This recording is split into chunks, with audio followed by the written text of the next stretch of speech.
Yo, Alexa, exit.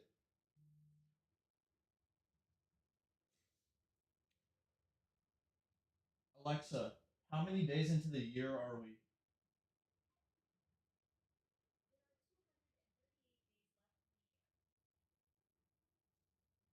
That's how many days into the 238.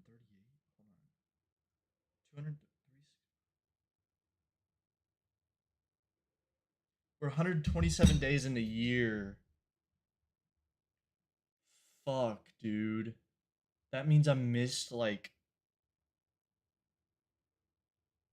what I set today as is 97. What up, Donnie? Is today 97 of streaming?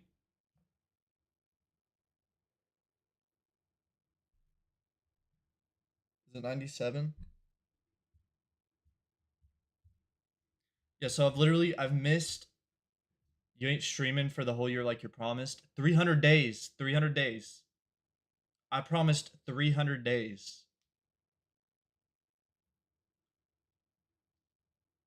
I've been lacking lately though. I'm not wanting to lack. I'm not wanting to.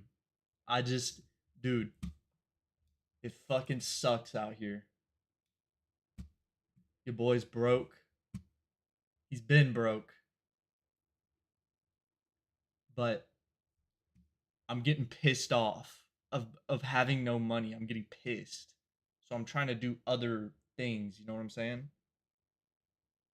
Fuck it. What do I got going on back here? What the hell? My hair's sticking up like crazy. You haven't hit 100 streams? Facts, we've missed 30 days. We've missed 30 days of the year. And I'm only allowed to miss 65. 64. How fortunate that is. That's only 34 more days for the rest of the year, dude, that I'm allowed to miss. Like, I've taken way too much time out. Like, I was going to stream yesterday. For some reason, yesterday, I've just been, and today, like, I've just been glued to my phone. And I don't know why. Like, it's like, I can't help it. You know what I mean?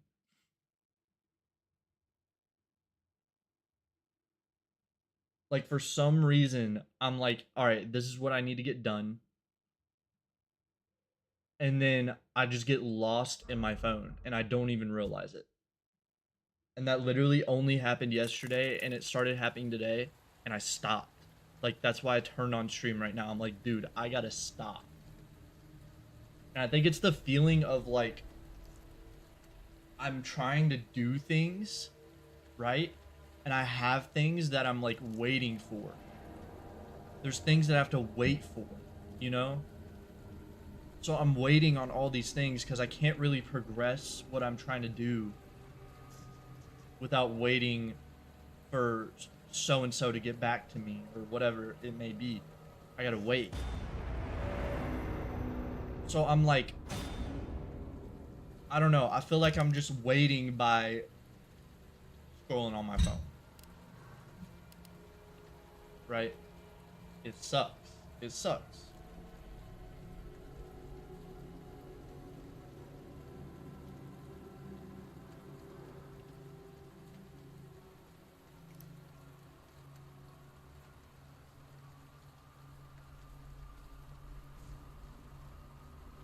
God, I'm starving.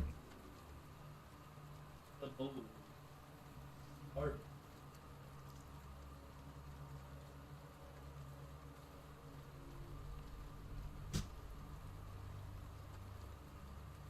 I genuinely, like, I don't think.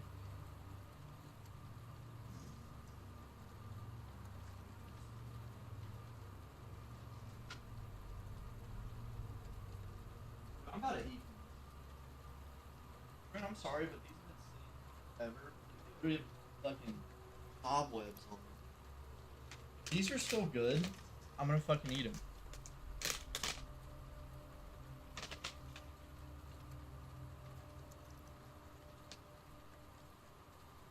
Fuck yeah. Fuck yeah, dude. Alright, we're finishing the story today. We're doing it. Yeah, we're doing it.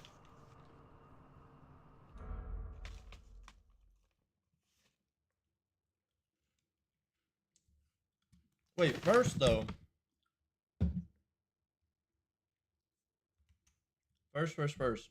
I want to check if there's any YouTube videos to watch. I remember there being something. Yep. It's a new golf cart video, chat, about queso.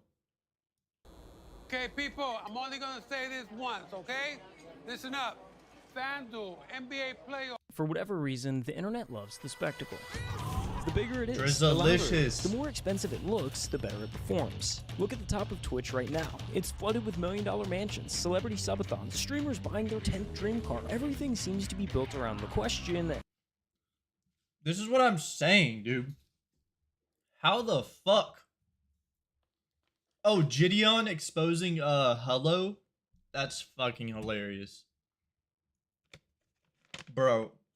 And the way that he caught him and Hello's just standing there like trying to mog the camera. It's just like, dude.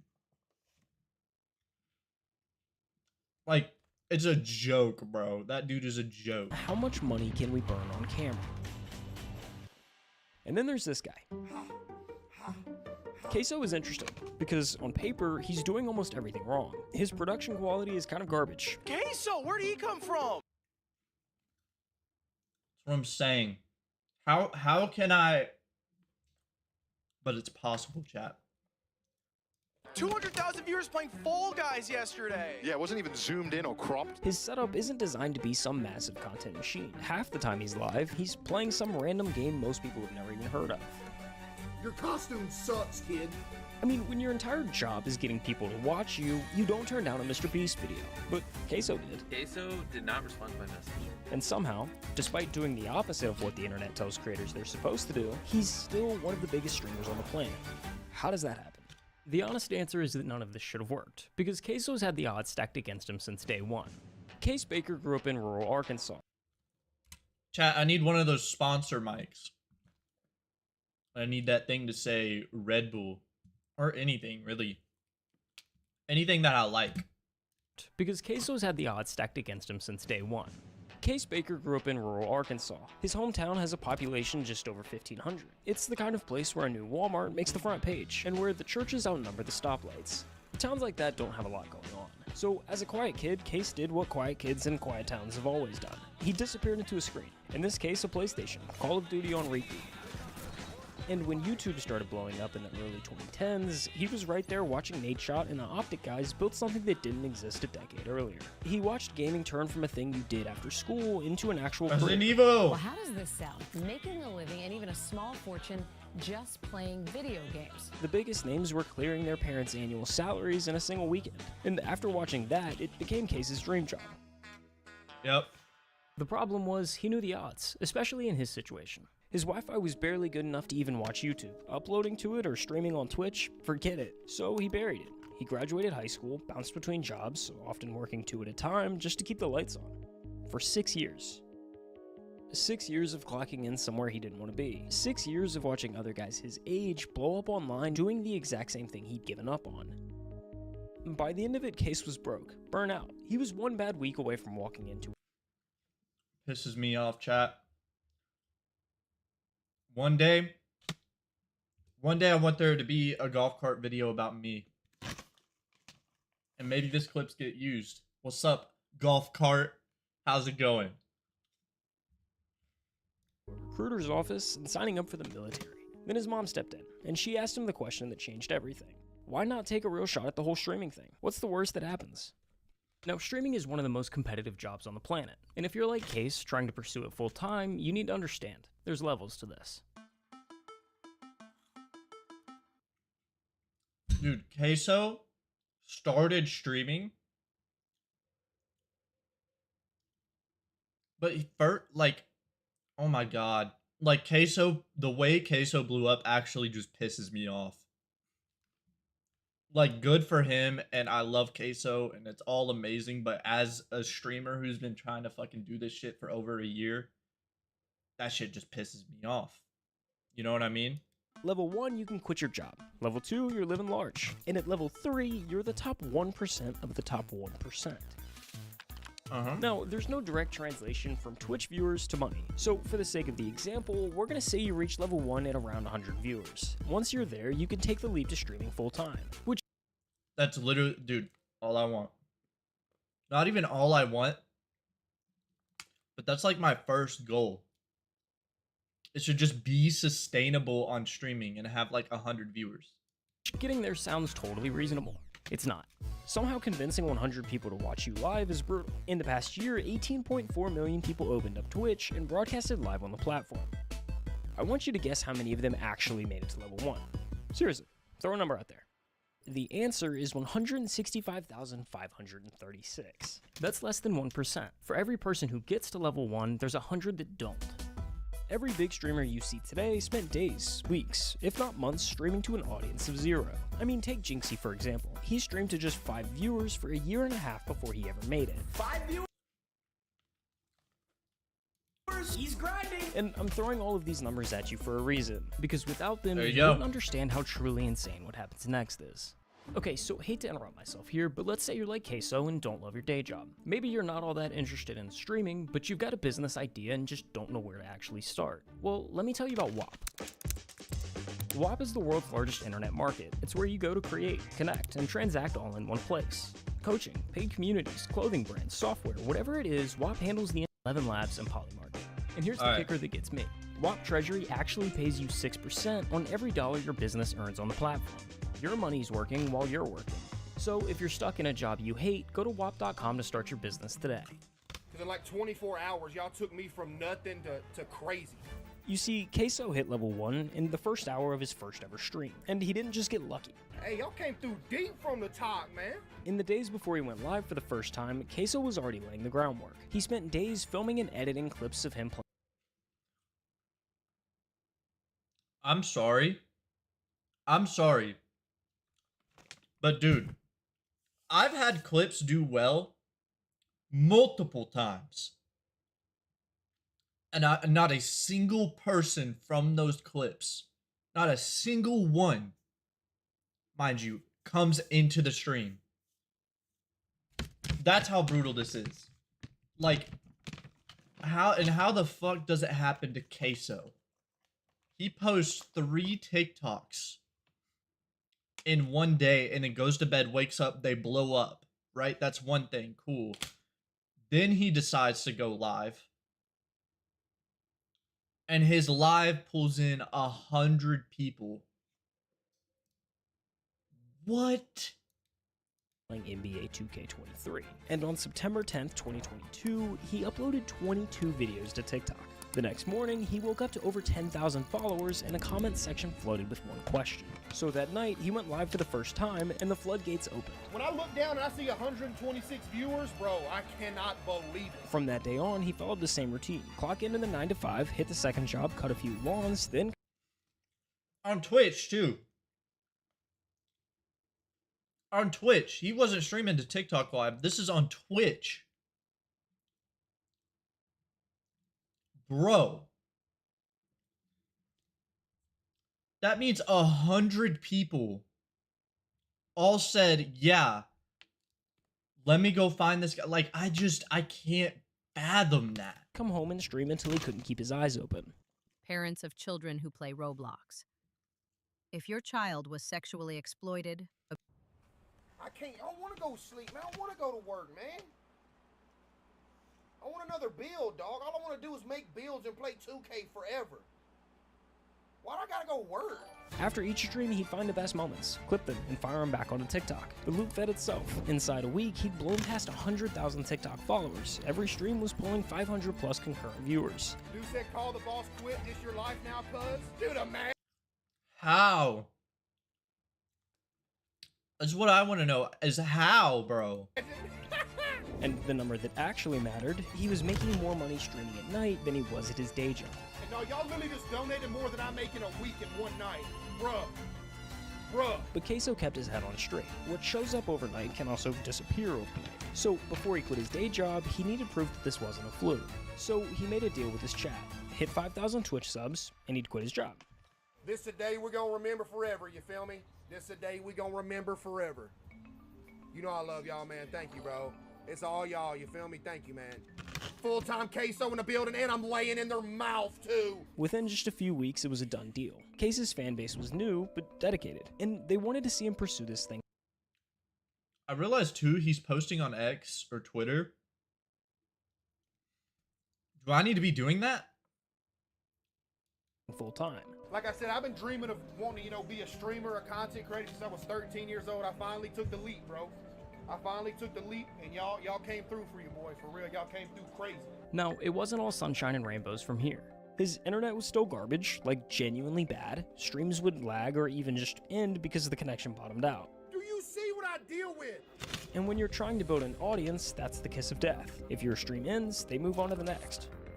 Eventually, numbers started slipping. For a couple months, it looked like maybe the whole thing was a fluke. Maybe the bubble had already popped. You know, I seen the numbers when I very first started, 'cause, you know, the hype was there because I first blew up.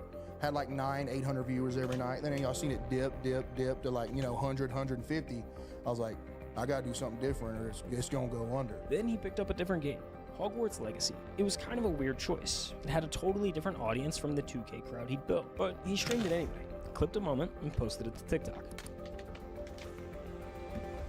Look, I see the sun peeking through the window a little bit. Sleep schedule gone now. Gotta make Hufflepuff proud, though. Hey, it is what it is, man. That one video alone pulled in over 18. Bro, like, it pissing me off. Views. Just like that, he's back. Viewership climbs to 600. Keeps climbing. Month after month. Every week, another clip going viral. Another wave of new viewers funneling straight into the stream. The snowball was rolling again. By May 2023, Queso was averaging over 2,500 viewers, a legitimate name in streaming culture. If you don't know who he is, you gotta be living under a rock. And this is level 2. At level 2, you're starting to live large. You're in big boy money territory. At this point, you're not going to bed afraid the whole thing vanishes overnight. With over 2,500 average viewers, Queso was sitting somewhere just inside the top 1,000 streamers on Twitch. Incredible by any measure, but remember, Twitch is stacked top heavy. And when I say top heavy, I mean it.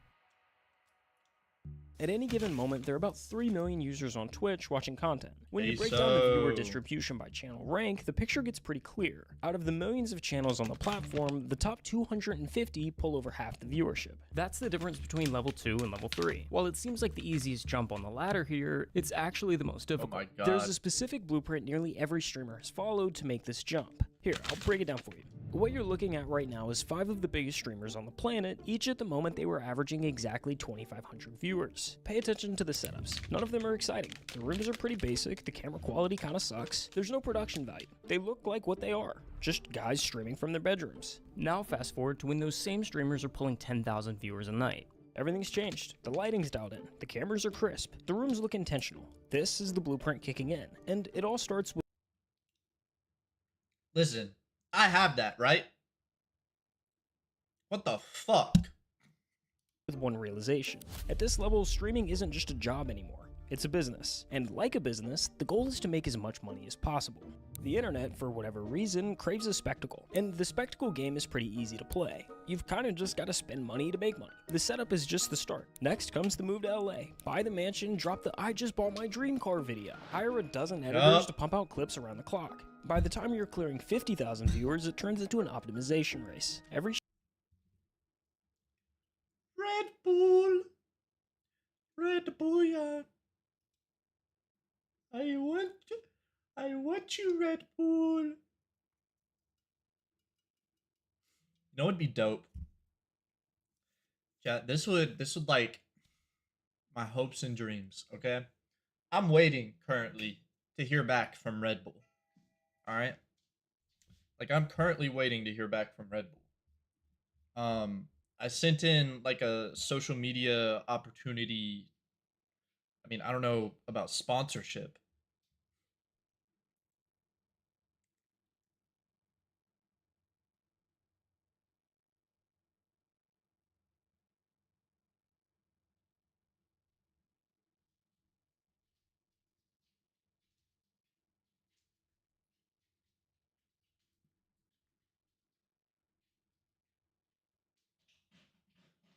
I'm sorry, Doodle.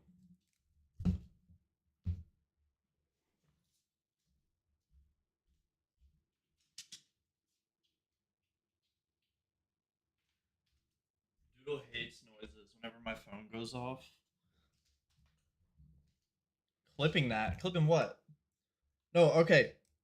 Red Bull. I'm waiting to hear back from Red Bull. The fuck is on my Red Bull can? The hell? I got like fucking Red Bull. What the fuck, man? Get off of me. Okay. Bro, dream. Okay, dream though. Dream. Hear back from Red Bull, right?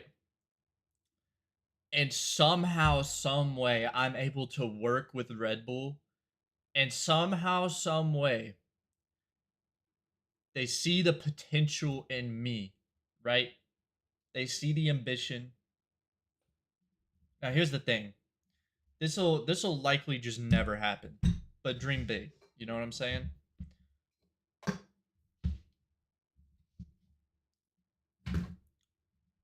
I mean, that's what Red Bull's about. You know what I mean? So that's why I like Red Bull. And it's just a good energy drink. And they have low caffeine. It's lower caffeine than like any other energy drink.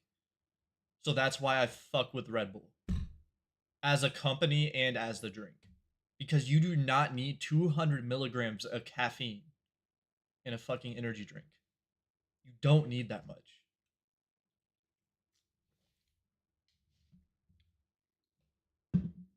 All right, but dream scenario, hear back from Red Bull, and I do get something out of that, right? I'm looking for like a product seeding sponsorship, so I basically asked them if I could just have like a case or two of Red Bull for our tip to tip journey that we are planning sometime hopefully towards the end of summer, right? And we could do like a little sponsorship action within the video. But more than that, I was like, I want to have a connection to Red Bull for future events and future things. And I want Red Bull to not like help me grow, you know what I mean? But it's kind of like when you get a mentor, like you want them to like take you under the wing, and then like I want them to, like, that's a lot to ask. Like I'm saying it out loud, but I'm again, dream scenario. Like they see the potential in me, right? They take a chance on me. They send me some things, some Red Bull cans. We do the tip to tip trip. The videos do well, but they don't do like really good. But they're good videos, right? They're good videos, and they see that. If they see that in the dream scenario, bro, they see that, and then they're like, we see the potential in you. So we want to work with you. And we want to help you put on events and do more things. We want to help you do more of these things.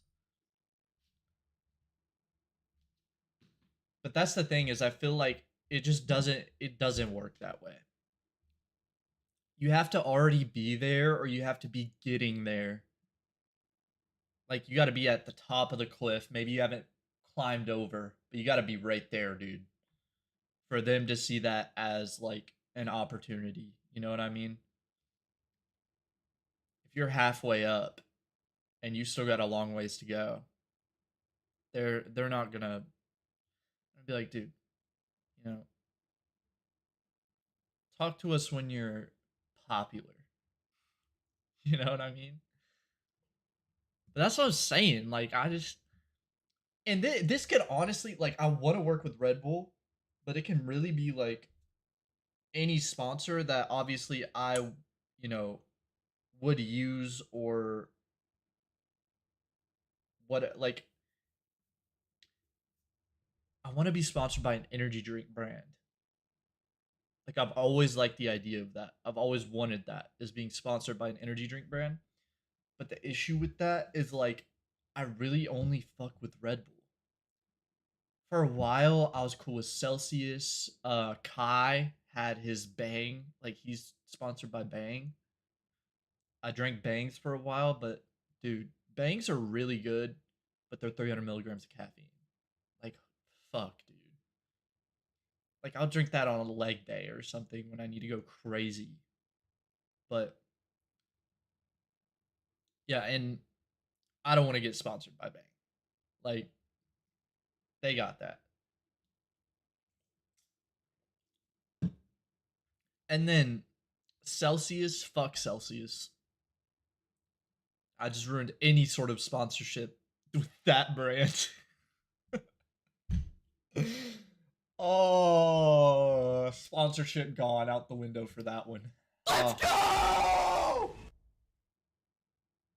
That scared the shit out of me. Wizzy, that scared the shit out of me. Wizzy, you fucking bot. God damn it, dude. It's always the bots that follow. That's what I'm saying.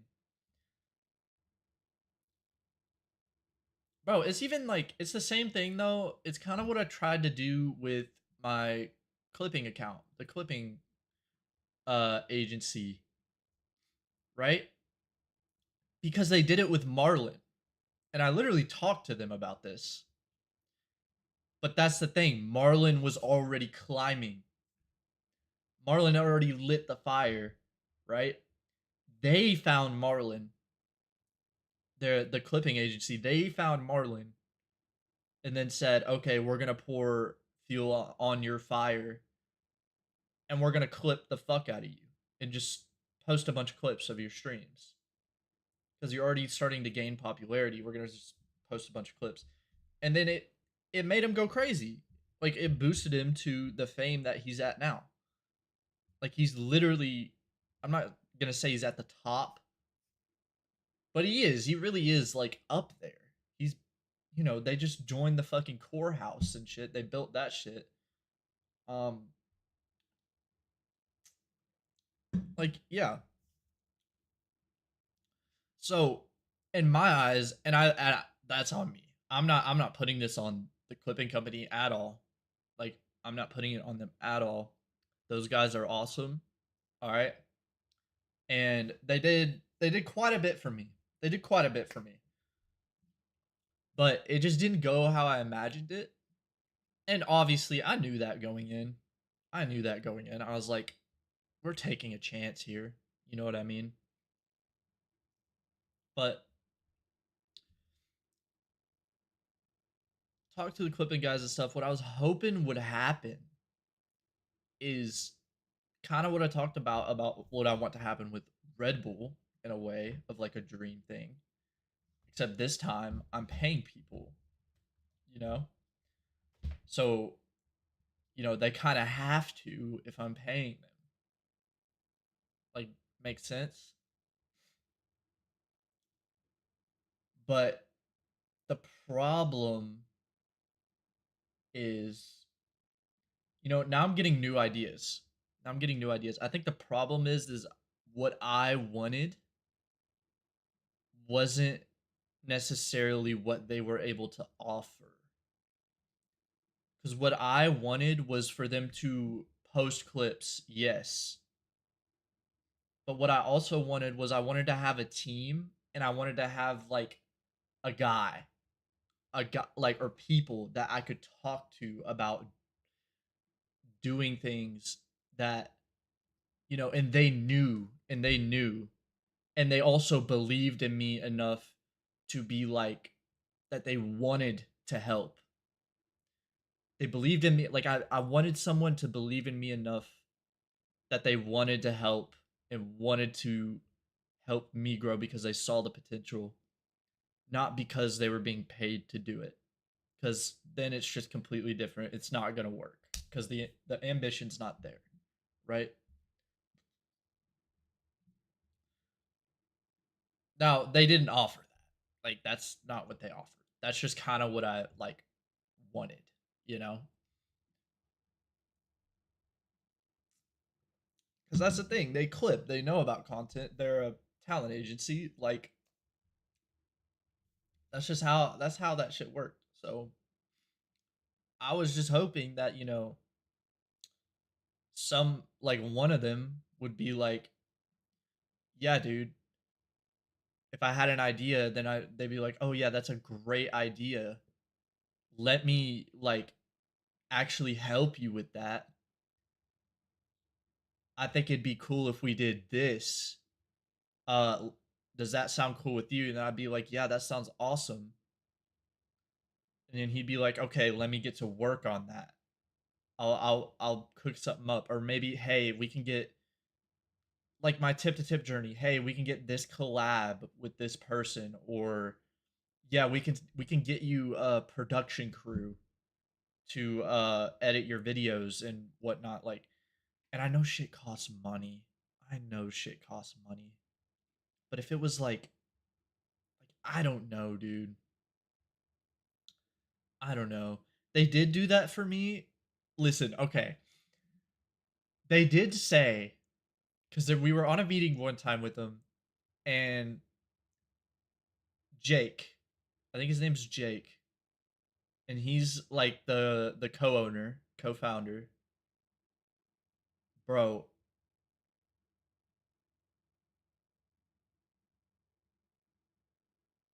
he like told me, yo, like you can hit us up anytime if you need like stream overlays or anything like that, anything like custom. And I was like, oh, bet. Like, yeah, I do like marathons and stuff. So for Fallout, I was like, yo, uh, and for a second during Fallout, it was awesome because it felt like I had a team. Because I was like, guys, I want like a Fallout overlays, like a marathon timer and a death counter and stuff. And they were like, yeah, we can do that for you. And then everyone in the chat started like brainstorming what they would look like. And they were sending pictures and stuff, and we were all talking about it. It was fucking awesome. Like that's what I wanted, right? That's exactly what I was looking for, but that was only for like a few days of like the months we were with them. But they they said, yeah, we can do that for you. So they did it for me. And it was all like it was cool. You can go back like the Fallout streams. I had the overlays and stuff. They were dope. The only issue with that, it's not really an issue, is I'm not sure if they actually custom made it. And maybe they did. But the only problem was they sent me one of the assets and I didn't like I liked it, but I wanted to remove one little piece of it. So then in my head I was like, "Oh, I wonder if I can take this to ChatGPT." Cuz all it was like a stream elements widget which you can code. That's exactly how I made the money counter on the one stream from like last week. So I asked ChatGPT to like I gave ChatGPT the code and everything, and I was like, get rid of this part, and then it did, and it looked great after that. I was like, okay, and then I was like, wait a minute,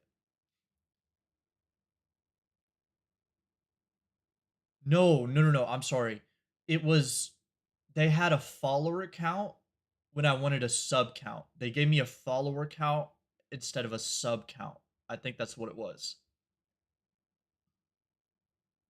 So I used ChatGPT from scratch to build a sub count instead of the follower count. And it looked almost exactly the same. I gave it the font though. I did give it the same font from the original one. So it did, that's why it looked the same. But like ChatGPT was able to just do it, you know, and I built that in like 5 minutes. So then, like, immediately in my head, I was like, damn, what if they just AI'd that and gave it to me? What if that's why it was, like, not that big of a deal? because usually you got to pay for stuff like that, and people can charge like quite a bit of money for custom overlays and stuff and shit, like just especially live things like timers and whatnot. Like I don't know, and I don't doubt that it was custom and that a guy actually made it, right? But at the same time, I'm just like, damn, where's the value in that? You heard what happened at Real Madrid? I heard there was a petition with like 30 million signatures to get rid of Mbappe. I mean, that's fucking insane. Did something happen? Is that why there's a petition? Because I haven't heard.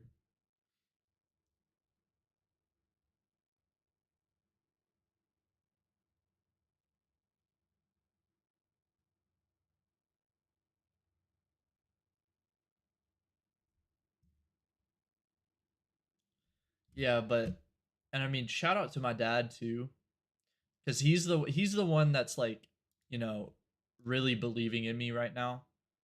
He's like the only person. I mean, apart from like, you know, Donnie and some of the homies in chat and stuff. He's like the only person that really like believes in my dreams and really, really wants me to achieve them. So, W father. And that's why he's like invested so much into me doing this. Like this camera and, you know, whatever else. But that's the thing is like he just doesn't really know content.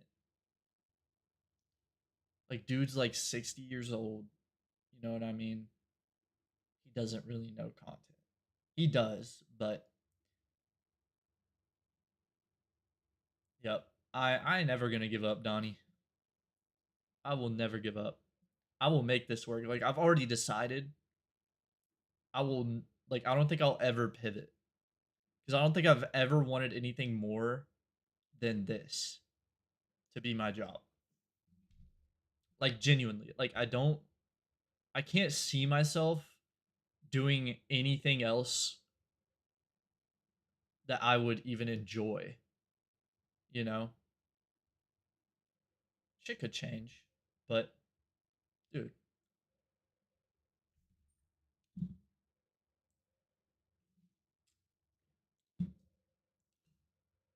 But yeah, it's just like I wish I had someone that like I guess I would call him a manager, but literally just like a homie, right? A homie that knows the ins and outs of this content stuff. That literally like cuz he works like has connections and stuff to like the big leagues. You know what I'm saying? I wish I had someone like that to like be there for me, to motivate me, to give me ideas, or not necessarily give me ideas, but help me execute those ideas. Almost in a way that, like, dude, we're going to make sure that happens for you, right? Because they genuinely care. They genuinely care and they want to, like, help. And they want to see the success.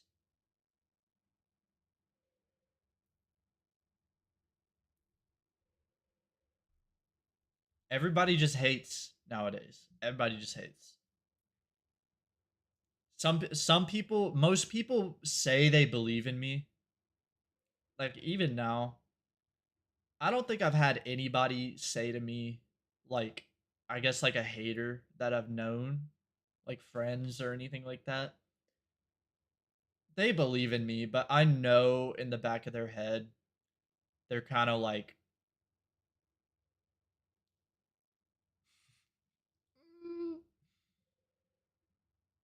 I don't know if he's going to make it."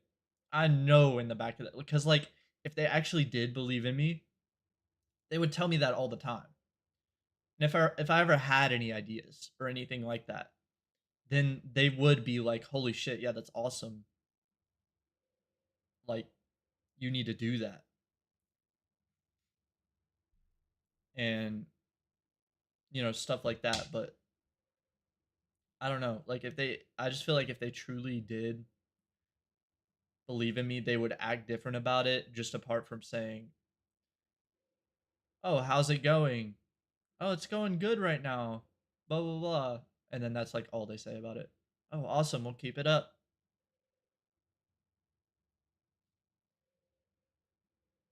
But also, dude, it's not like I care, right?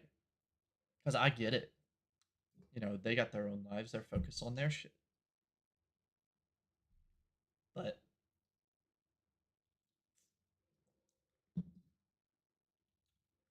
I don't know. I just wish I had a person or people that really believed in me enough that they would, I guess, like risk themselves or their career, or not even like their career, but like, and I'm not even saying like going all in, but they would like, you know, ride or die for me, basically. If that makes sense. You want someone to believe in you enough that they'd be like, dude. Because let's say you have the same kind of aspirations, same kind of dreams, right? I saw this with fucking Jaden Violet and Wobbles. Wobbles is his cameraman now. And Jaden Violet's like, he averages 50 to 100 viewers right now. So he makes solid money. Bro, when he drove to LA, he needed a cameraman, and Wobbles literally quit his job, I'm pretty sure, to go be his cameraman and edit for him along the trip. Just for like no pay. No negotiated pay, just because he believed in him and he knew that the pay would come eventually. You know? Just because he knew, like, Jaden Violet's insanely ambitious and he's never going to give up on his dreams and he will achieve them. And I see that in him. Like, he's going to achieve his dreams. And just being like, I'm going to take my opportunity to be there when it happens. And I want to help him get to that point. Like, where is that person in my life? Where is that person? I'm not saying you need that person, but like, goddamn. Stream, every upload, every second of content is engineered to milk the cash cow. The longer you stay on the top, the more efficient it becomes, and weirdly, the more the internet praises you for it. But the spectacle... Yeah, W Dad. For real. Like, I can't exclaim enough how appreciative I am of him. And how, like,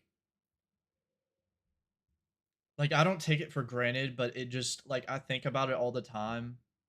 I'm just like, damn, like, most people don't have a family that would, you know, genuinely believe in them as much as my dad believes in me doing this stuff and invests in me doing this stuff. Like, I don't know. It's definitely a blessing. Only works if people are still looking. Relevancy is the whole game. The second your numbers dip, the money goes with it. So you're forced to stay visible. You hit the podcast circuit, impulsive on Monday and blank on Thursday. You show up to every mainstream streamer event. You become a permanent fixture in the conversation because the conversation is the product. And the fastest way to stay in the conversation is to stand next to someone bigger than you. Take those same 5 streamers and pull up their biggest streams of all time. Ninja, Fortnite with Drake, Hayden Ross, the Donald Trump interview, Kai Cenat, the LeBron stream that pulled over 1 million concurrent viewers. That's the blueprint. I'm not necessarily saying it's bulletproof or guaranteed, but it's the safe route. Every streamer who's made it to the top 250 has run some version of that exact playbook based on constant evolution, but Queso ignored this approach altogether. His strategy is quite literally the opposite in just about every possible sense. The last time we talked about Queso, he was fresh off of Hogwarts, averaging 2,500 viewers. So let's run that same comparison from earlier and fast forward to when he's at 10,000.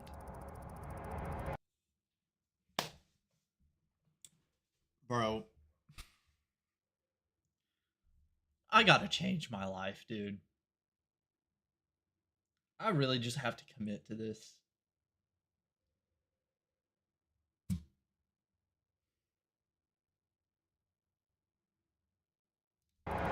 Not much has changed. I mean, sure, he did buy a new house, but he moved from a trap house to a trailer just across town. Either way, at the end of the day, his computer monitor is still being held up with a vacuum cleaner. If I don't have the vacuum cleaner holding up the back of the monitor, it'll fall over. And then back here are my PCs.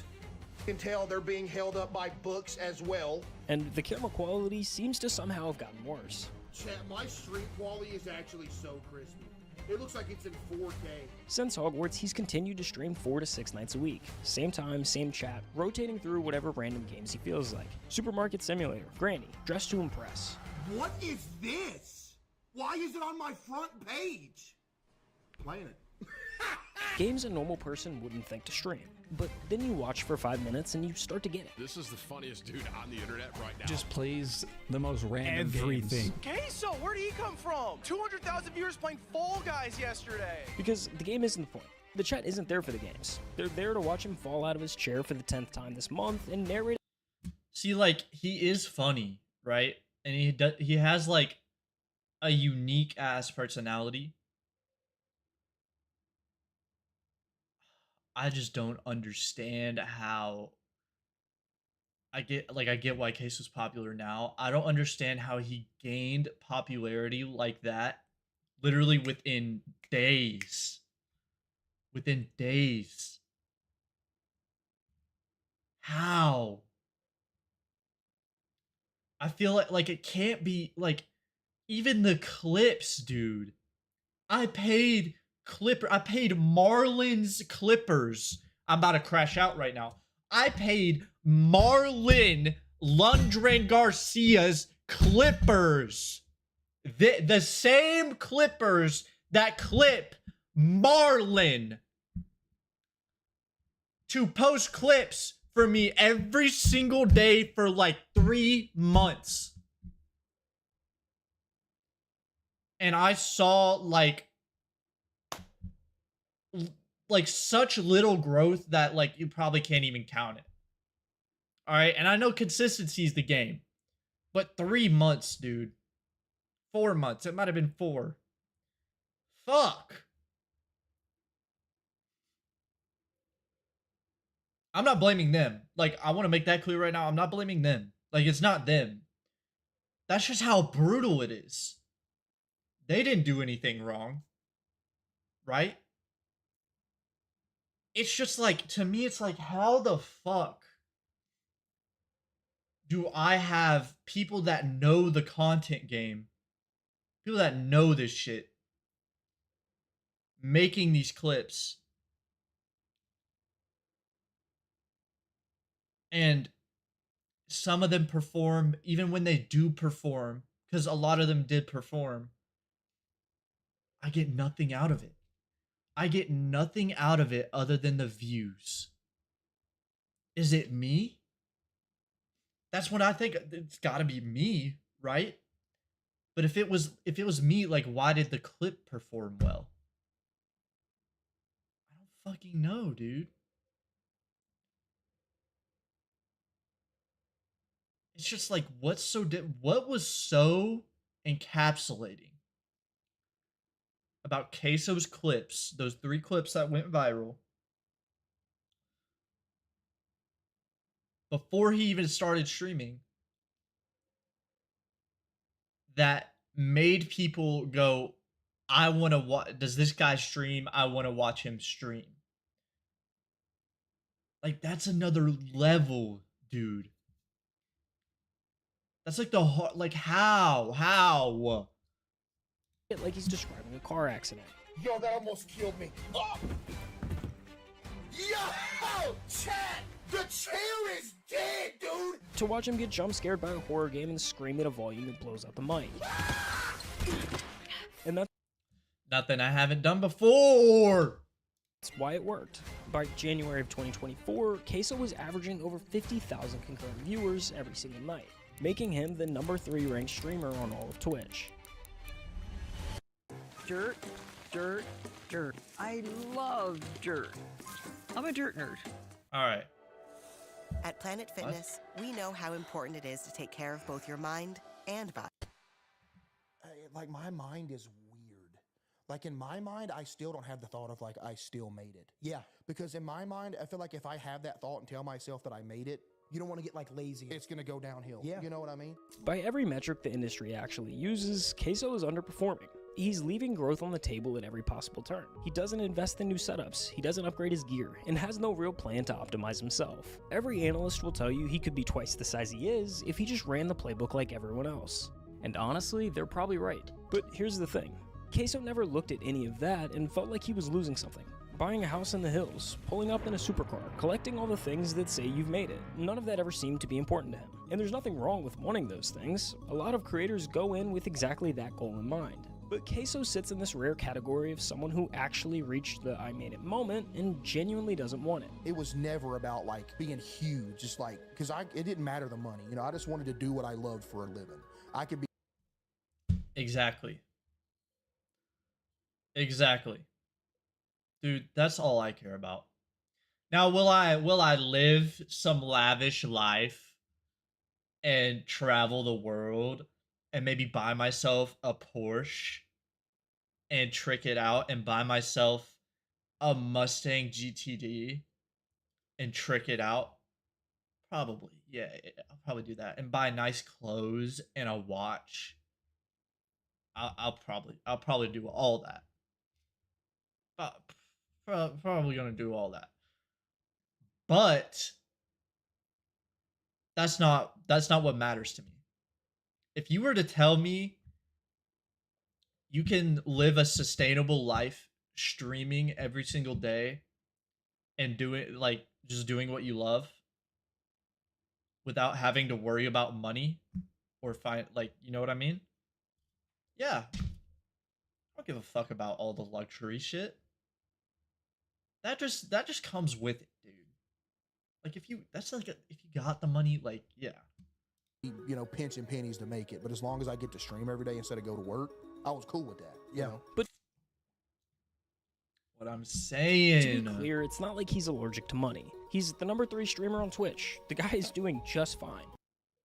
Yeah, I'm about to spend hours trying to come up with a fucking strategy. I'm gonna use my Claude second brain. I'm gonna build that shit so it's got, like, fucking Doctor Strange 14 million possibilities, and I need to find the one and execute on it. Like, that's what I want to do. But there's a difference between making money and squeezing every last cent out of your audience. He's never done any kind of subathon, he doesn't say yes to every brand that comes knocking, and he doesn't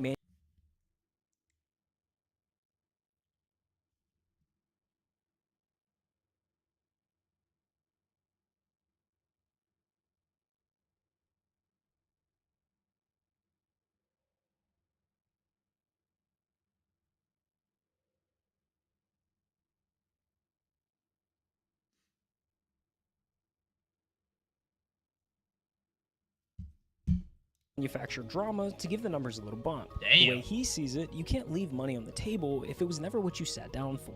Some of my most favorite jobs I ever had were the jobs where I was making pennies. Yo, I'm not even finna lie to y'all. I think y'all just donated more than my week's paycheck in one night.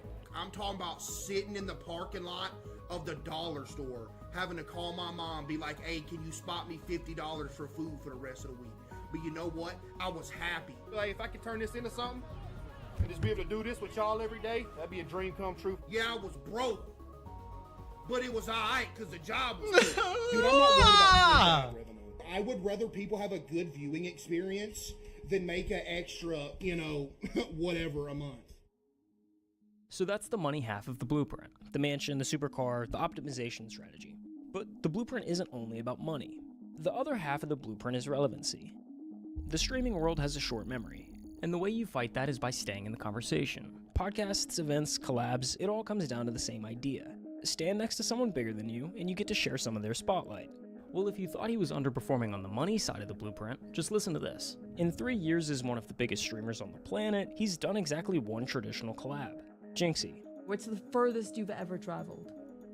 Florida. And that was one time to go to Jinxie's house.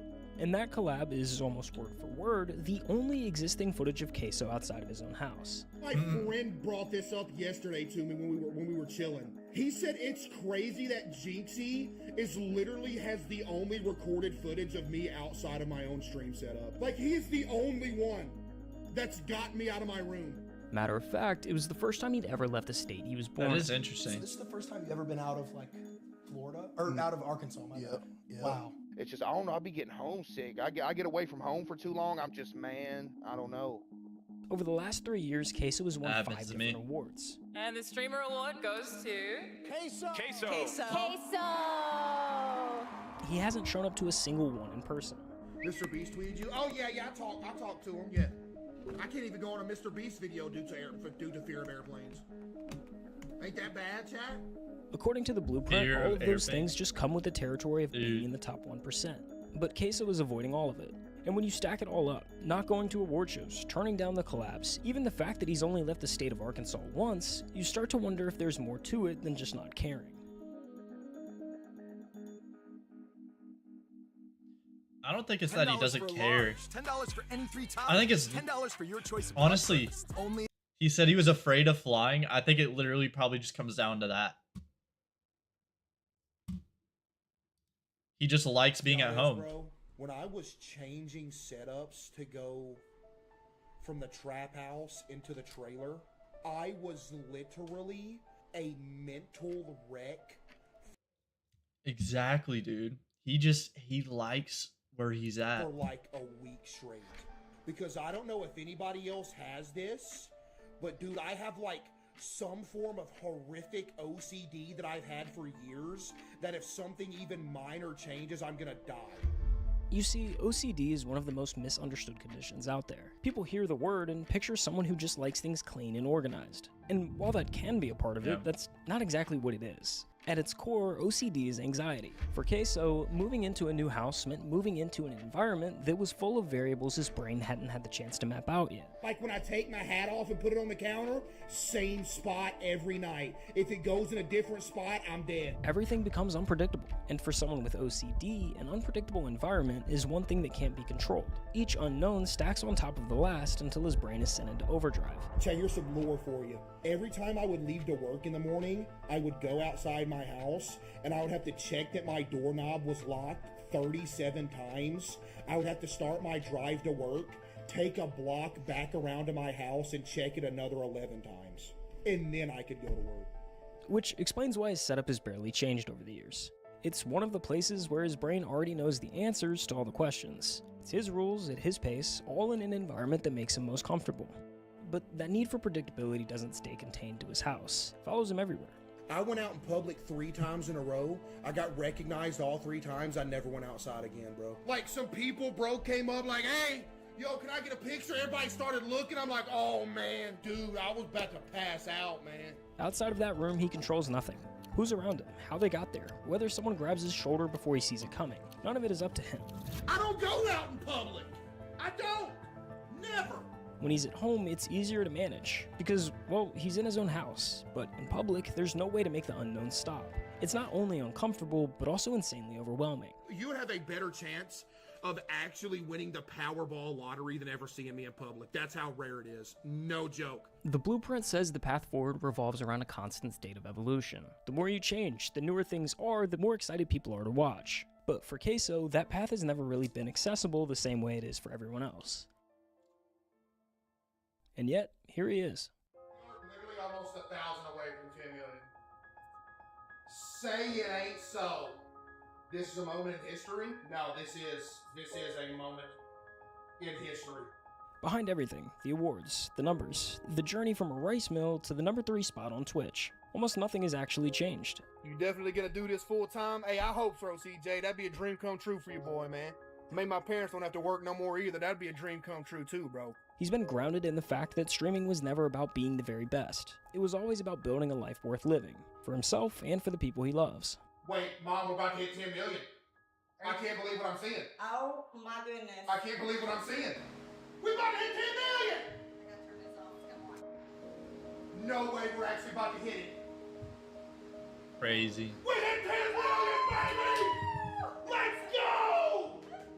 10 million on YouTube!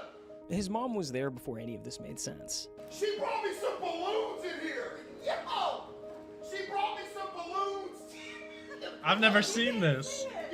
Get a pose in there with it. Before all of the awards and money, before tens of thousands of people were waiting for him to go live, she was the only one who pushed him to try streaming in the first place. That's a dadgum diamond play button! Wait, should I be posting my clips to X?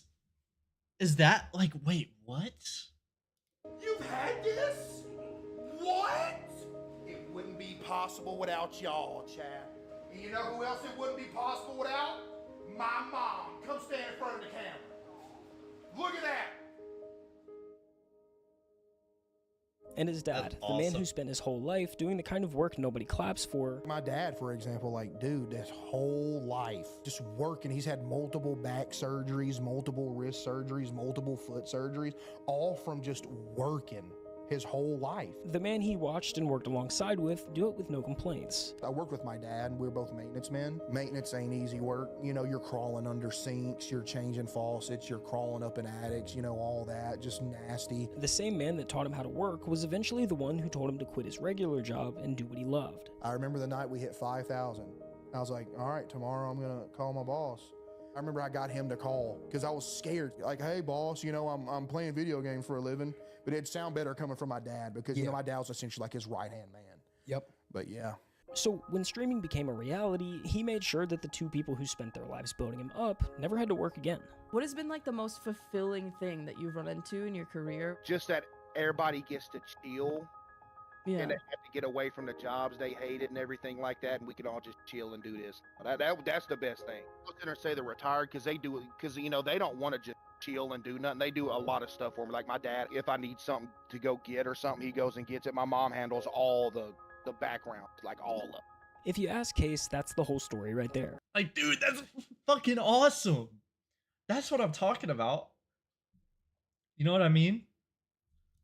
In a world where overnight success has a way of quietly hollowing people out, Queso never let any of it change him. The only thing I want to be is a place for people to go for 4 hours a night, forget about life, you know, crack some jokes, you know, have a good time, and just chill out. And that's why this story isn't over. Queso has already crossed the line that mattered the most. He turned his dream into real life. He helped his family stop working. He became the place he always wanted to be for others. So whatever happens next is just the icing on the cake.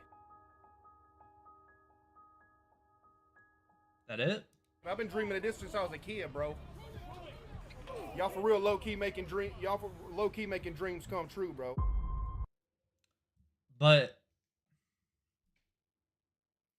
he's watching this on stream right now. Let's see Queso's reaction to this. Let's go to Queso. I want to see his reaction to this because I want to see if he talks about the clips.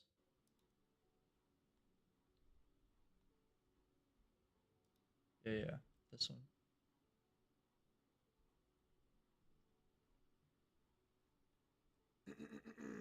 Oh, yep, here it is.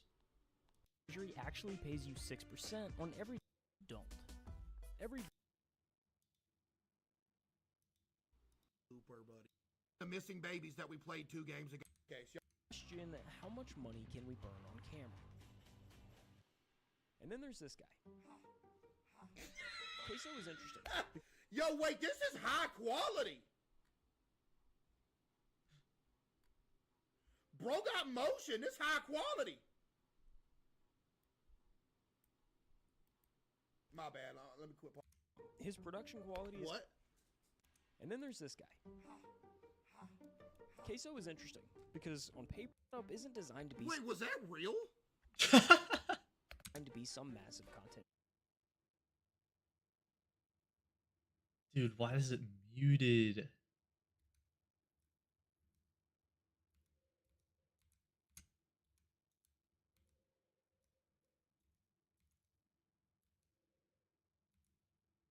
Top 1% of the top 1%. Now, there's no direct translation from Twitch viewers to money, so for the sake of the example, we're gonna say you reach level 1 at around 100 viewers. Yeah. Once you're there, you can take the leap to streaming full-time, which getting there sounds totally reasonable. It's not. Somehow convincing 100 people to watch you live is brutal. In the past year, 18.4 million people opened up Twitch and broadcasted live on the platform. I want you to guess how many of them actually made it to level 1. Seriously, throw a number out there.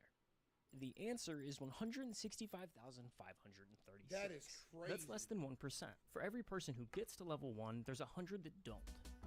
Every big streamer you see today spent days, weeks, if not months streaming to an audience of 0.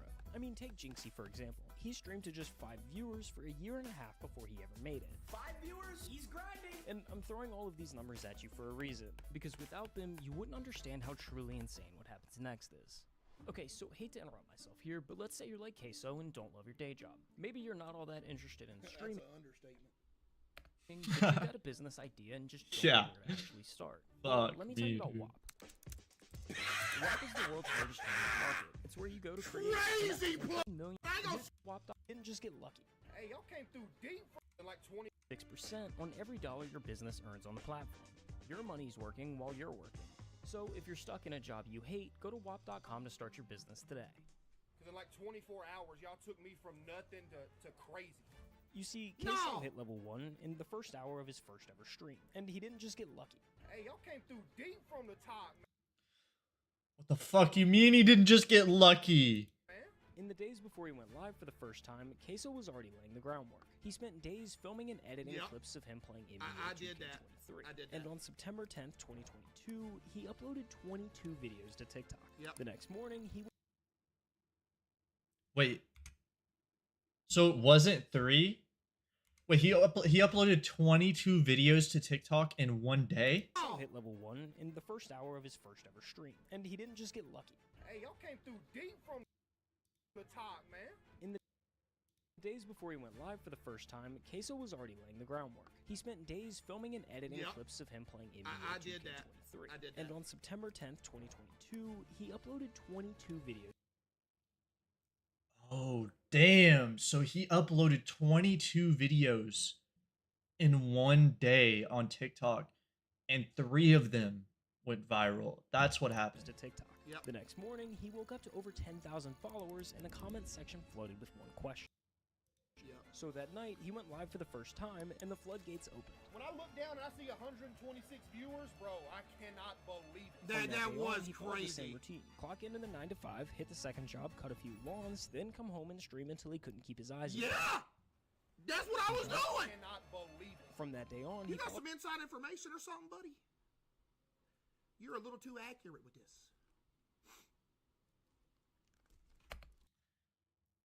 All right, so chat.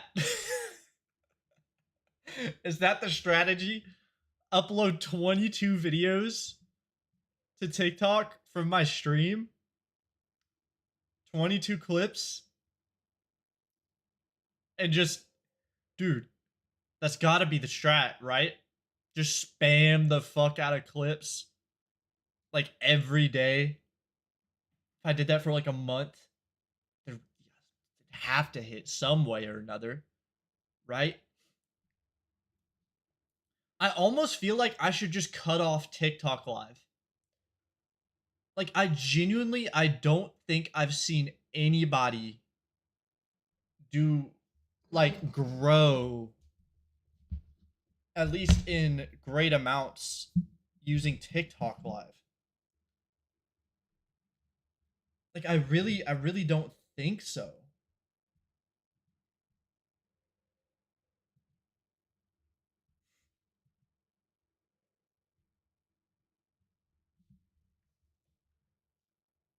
Like, TikTok live is nice because it brings new people in, but genuinely it just feels like it doesn't keep those people. I know, like, Donnie, you found me on TikTok live. I know all of my viewers found me on TikTok live. And y'all are sticking around, right? But I feel like it's just not as effective as blowing up a clip on TikTok and then telling people, hey, I stream on Twitch or YouTube. you can watch me here. Because then the people that are coming to watch are genuinely like clicking, they're looking me up, they're clicking to go watch me because they want to. It's not just being placed in front of their face. Like every single other, you know, like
all right, chat.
Hold on, chat.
that I need to.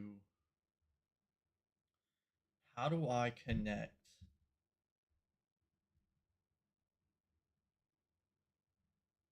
If I add skill here.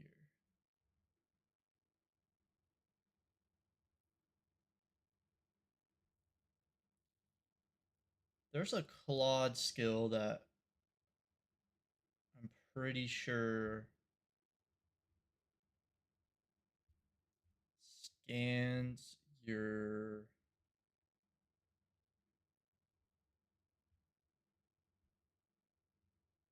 hold on. Where's it at?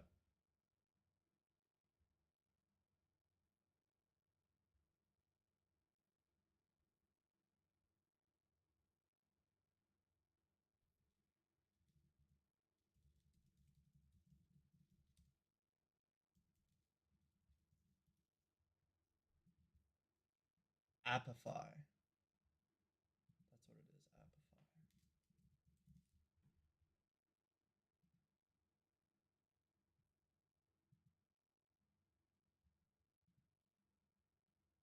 Okay, yeah, so I can install that.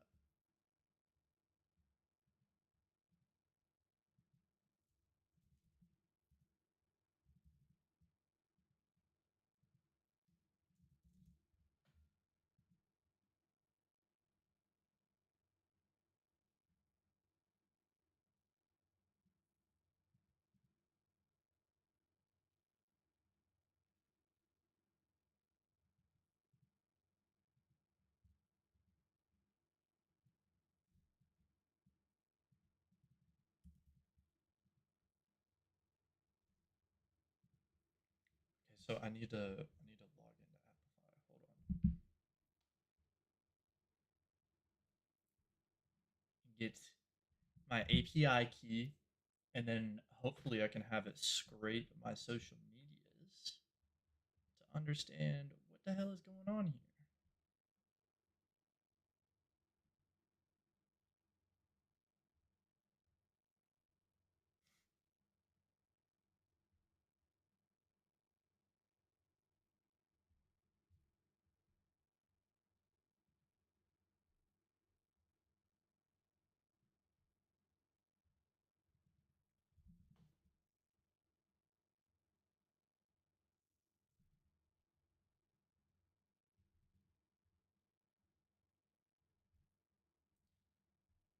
Settings and integrations.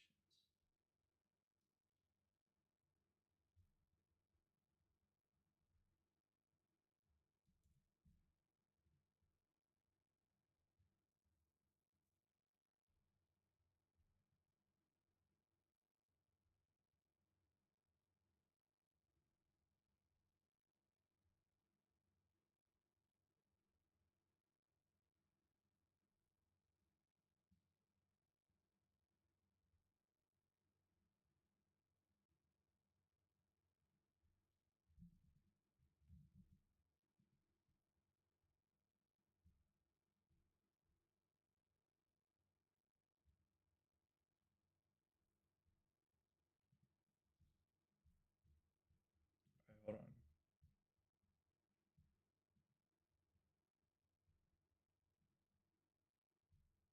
No way. It got rid of everything I typed. You have a lot of funny moments in your stream that you can clip. I know that. It's just, dude, it'd be hard. It'd be hard. I'd be lacking, bro. The ADHD. It's the ADHD.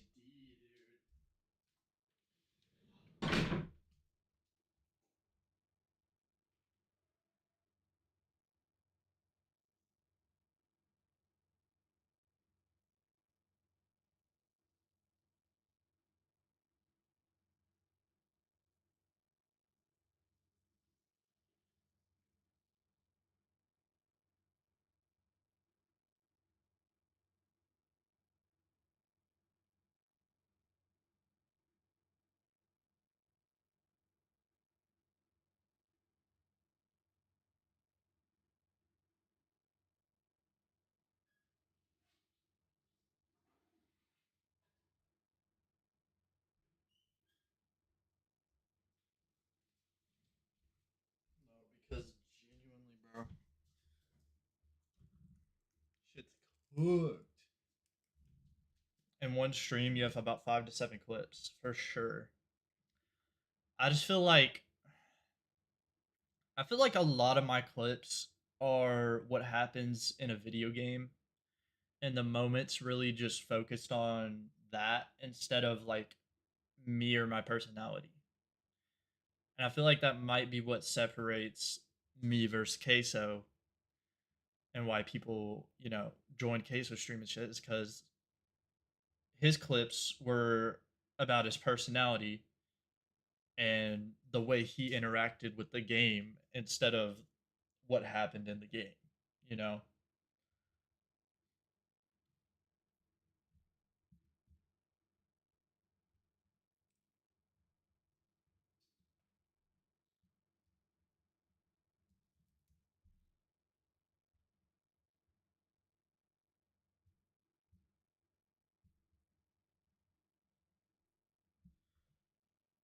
Wait, how do I?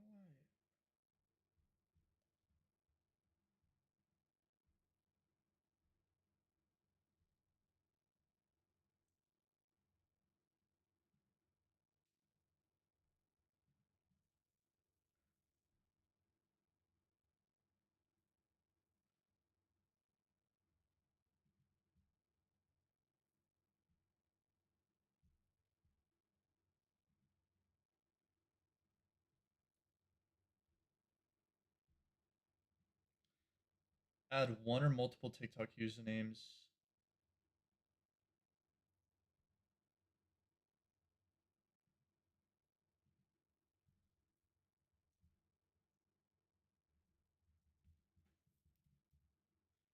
What's hold on.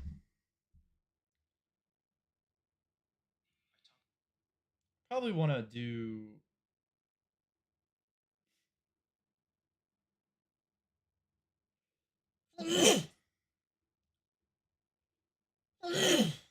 probably want to do this account. Camo underscore underscore clips.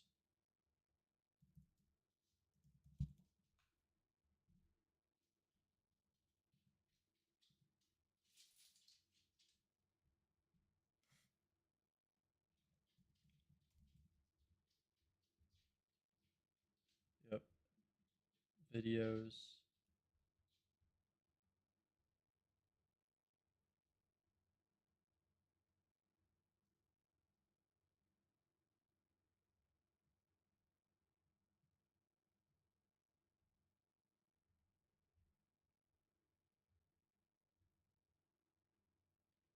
Save and start. Wait, so it's just scraping that data now? Do I even need Claude to run this?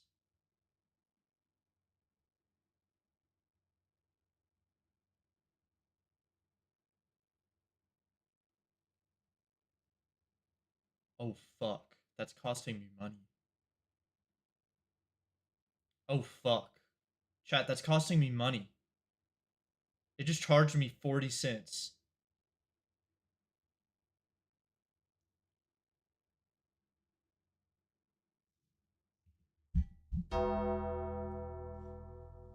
Chat, I don't have 40 cents. I don't have it! No! Oh no. It's still running. I don't even know how to use this. Oh, it puts it in a JSON? Okay. That's good. Fuck. What do you mean 30 cents?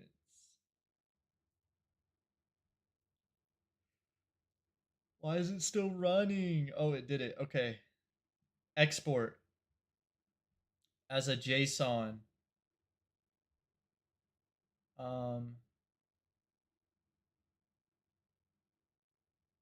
Yep, download that.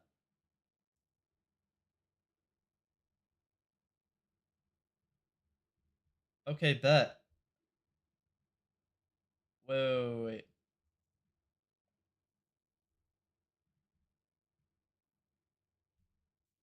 Dog, it fucking Okay.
data set.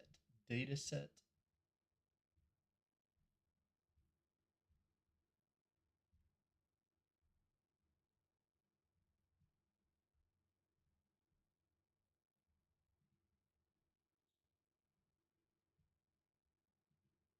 Bang. Claude, turn me into a famous streamer. No mistakes. That's basically what I just said.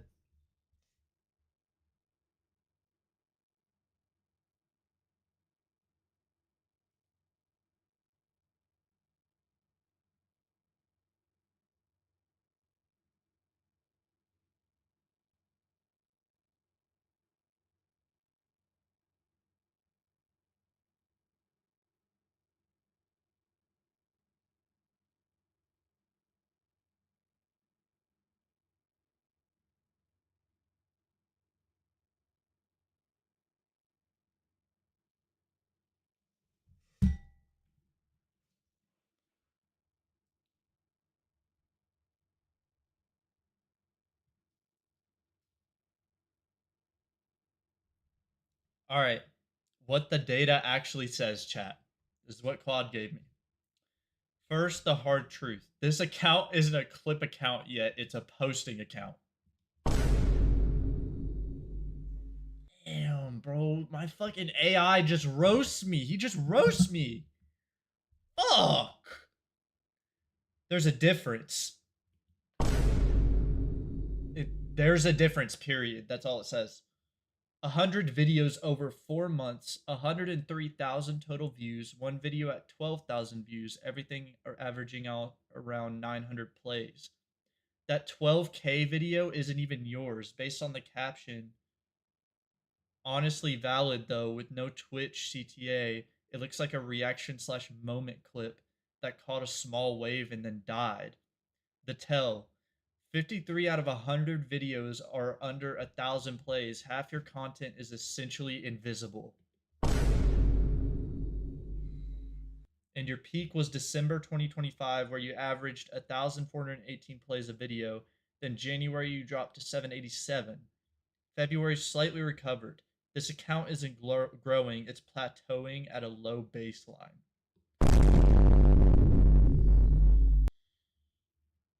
Fuck. Yeah, I'm gonna go jump off my fucking roof now. Shit! Alright, with Queso, what actually happened and why you're comparing the wrong thing. You didn't get lucky and he didn't either. But here's what you're missing about his situation. Queso went viral because the clips were inherently share-worthy, not because he posted 22 in a day. The 22 in a day was the vehicle. The content was a 500-pound guy sitting in a... Damn, the AI even got Queso! Bro! That visual alone was a hook. Wait, hold on. A 500-pound guy sitting in a computer chair that looks like it's about to collapse playing games. You can't even see the chair. You can't see the chair. This is it right here, dude. It's just him. He doesn't even look like he's 500 pounds. From that day on, You got some inside information.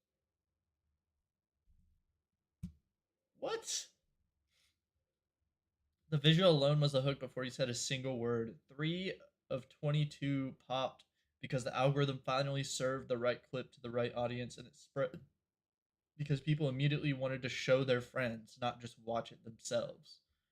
When someone watched those clips to the comments asking and went to the comments asking, does he stream? That question wasn't coming from nowhere. It was coming from people who genuinely felt like they discovered a character, an entertainer, someone they needed more of right now. That's the thing you have to confront. When you're, honestly, when your clips hit, do people feel like they've discovered someone they need more of? Not, that was funny, but who is this guy? I need to follow him. That's what I'm...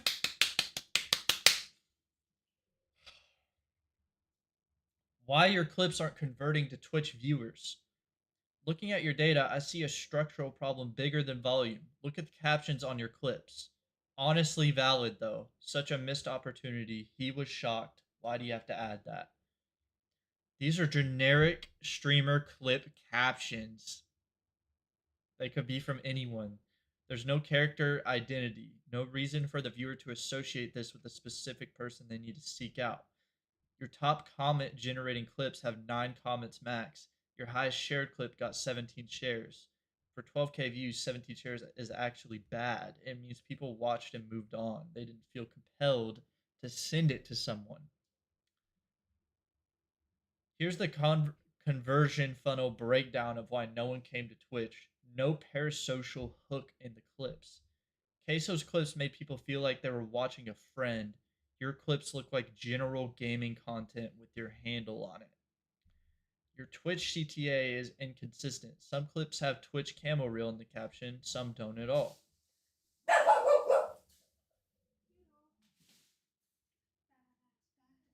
Hello. Okay. I love you.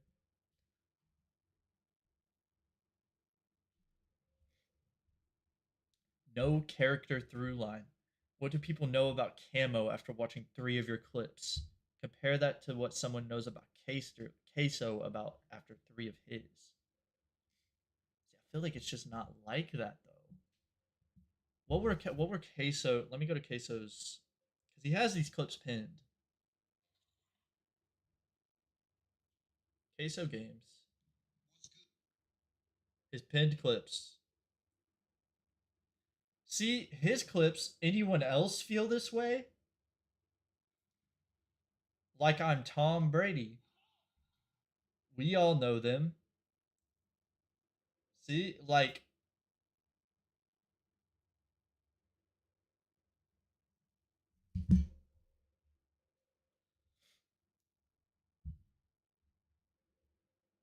Jinxie, the real story there. Yes, he was streaming to almost nobody for a year and a half, but he was also posting clips the entire time. His own clips religiously on TikTok.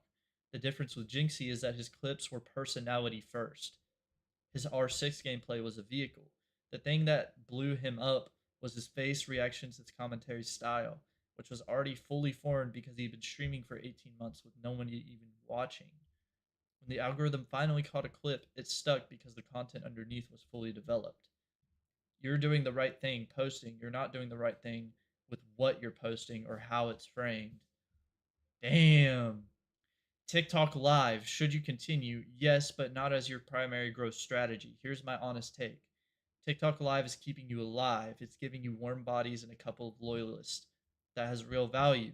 But you're right that none of the big streamers built off of it. The reason is that TikTok Live viewers have a fundamentally different relationship with content. They're passive channel surfing.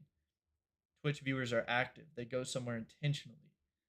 The people who've stuck from TikTok Live are genuinely valuable, but the platform isn't going to scale you. Treat it as a practice arena and a small community seed, not your growth engine. See, that's the thing, is I'm not trying to treat TikTok Live as my growth engine. It just happens to be the only spot that I have anything. You know what I mean? And people tend to want to watch on TikTok Live if they do want to watch me instead of on Twitch. Damn, all this just to come to the realization that I'm just a shit streamer. That's all it comes down to. I'm trying to do all this research. I'm trying to fucking AI. I'm just a shit streamer. Alright? I'm not the shittiest streamer. But I'm not a good one. You know what I mean?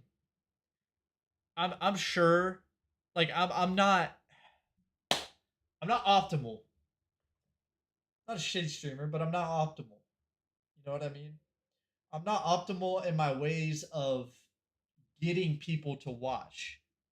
And I think that's where I struggle the most, is like the hook. That's where a lot of people struggle the most, is the hook. What is gonna hook people, dude? Streaming content 101 right now, coaching course 101, your hook.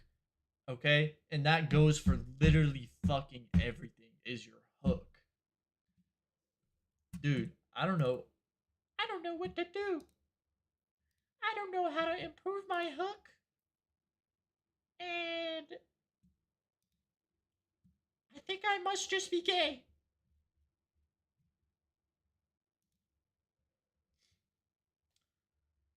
I must like penis. Actually, what the fuck does that have to do with anything?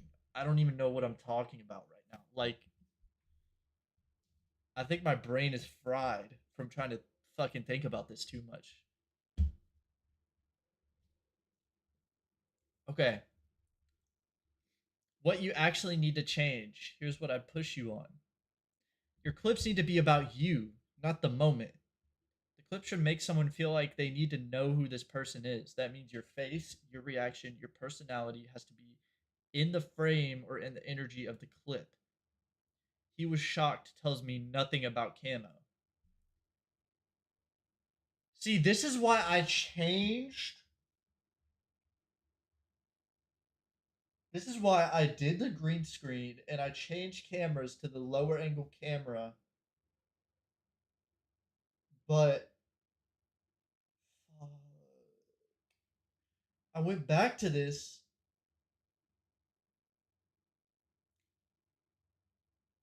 I went back to this because, like, dude, I don't fucking know. Like, there wasn't a difference in clips because I did post a clip that, like,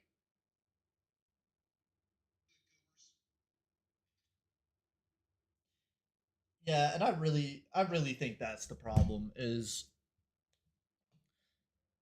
whenever I clip something and it does well, I'm good at clipping things and making moments happen from in the game that are about the game instead of making it be about me. Uh, it needs to be flipped. It needs to be flipped.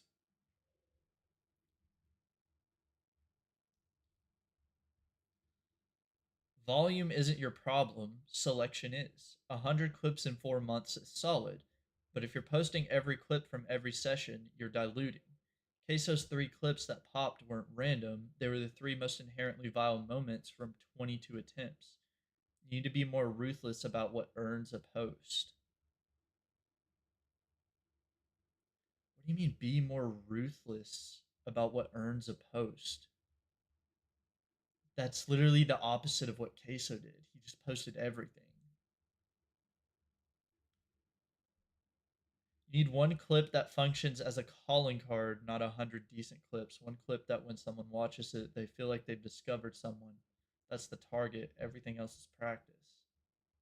Your streaming needs to be worth showing up to. This one's uncomfortable, but it's at the actual bottleneck. If someone saw a TikTok clip and came to your stream, what would they find? Is the energy there? Is it something they'd stay for? The conversion problem might not be the clip strategy at all. Stop streaming to the void, stream to someone. Your Shiba Inu content, your girlfriend reactions, your cinematic trailer skills. That's the stuff that builds character. The 1402 play clip about genuinely the cutest dog ever with 0 comments but 139 likes. People liked that. They connected to you in that moment.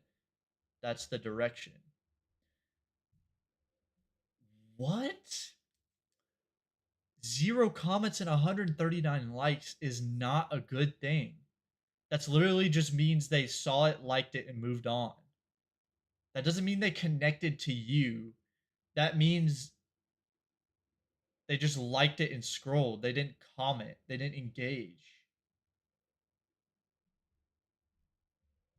The real answer to your question, you're not doing anything catastrophically wrong and you're not far from the right path, but you're posting like a clip farm, not someone building a brand. Queso and Jinxie succeeded because the clips made people feel something specific about them. That's the gap. Everything else is tactics. Let me scrape another. I'm gonna scrape.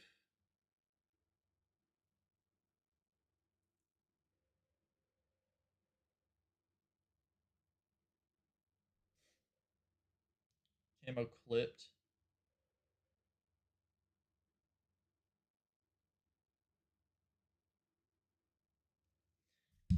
Okay.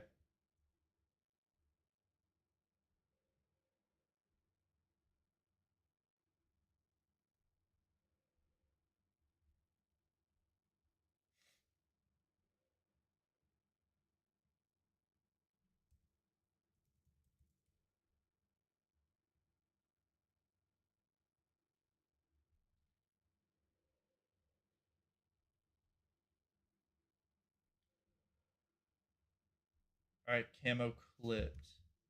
I'm gonna scrape that.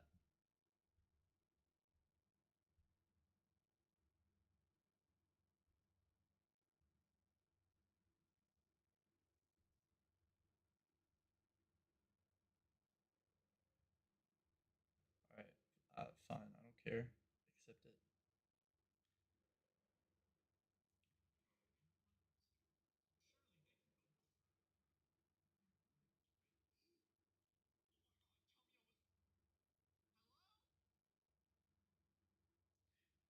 See, like that was my best clip on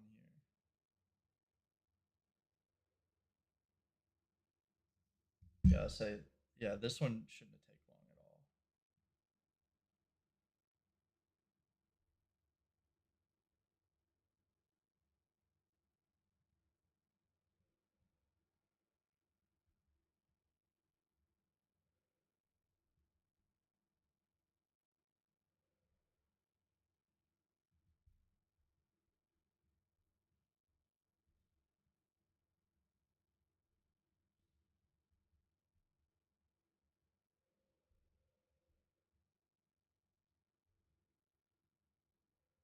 All right, hold up. Oh, that's not what I want. Okay.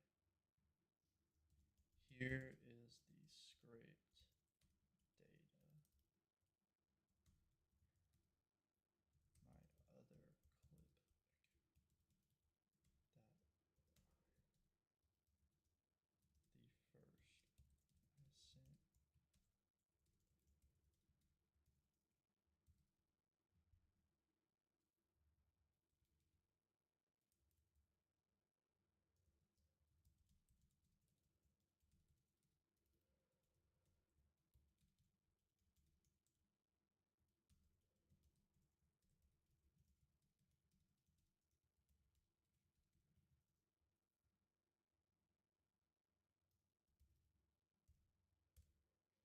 All right, send that.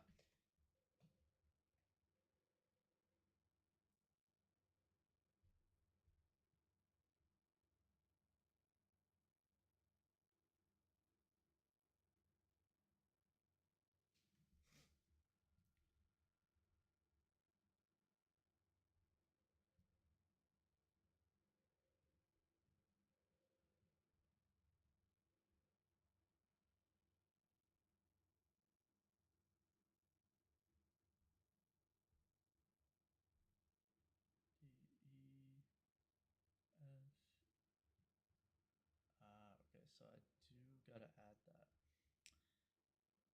Okay, this is actually really revealing. Let me compare both accounts side by side properly. Your account 50 videos versus the hired account 100 videos. 100. Yeah, I mean, I guess that makes sense. Okay. Average plays per video. You 2000, hired 1000. Average ER 6%, hired 4%. Average likes a video. You 143, hired 45. Average shares per video. You 14.2, hired 0.8. Average comments per video. You 6, hired 0.8. 5K plus videos. You 5, hired 1. The hired account posted twice as many videos and got half the results across every single metric. And that shares gap 14 versus 0.8, that's not a rounding error. That's an 18 times difference in shareability. Shares are the most important signal on TikTok because that's what breaks you out of your existing audience. The hired account basically has no shares, yours actually spread. The real problem is now clear. You've been undermining your own best asset. Your top two clips, 16K and 12.8K plays, both have something the hired accounts content almost never has, 299 and 290 shares respectively. Those clips didn't just get viewed, they got sent to people. My soul left my body on that one, and Camo's first time playing the finals. Both are clips where your personality is the hook, not just the moment. The captions name you, the energy specific to you. And then you handed the account to someone else. And watched them post 100 generic clips averaging 0.8 shares each. The hired clippers posting content that performs like wallpaper. Damn, I'm sorry, small world. I'm sorry, small world. It blends into every other mid-tier gaming TikTok. Consistent, yes. Building anything, no. Why you still haven't converted viewers despite better clips. Here's the uncomfortable part. Your top two clips combined for 29K views and 589 shares. That's real reach, so why no Twitch conversions? Look at the timing. Both of those clips are from February to March 2026. What was your stream consistency like during that window? Because if someone saw that clip, got curious, went to your TikTok and Twitch. Also, look at your 7,295. The Bungie Mike Talk with high views, 0 shares, 60 comments. That's a community discourse clip. People weren't sharing it to their friends. They were arguing in the comments about Marathon. That clip built no funnel to you personally, but it built credibility in the Marathon community. That's actually valuable in a different way, but only if you're consistently in those comment sections talking to people.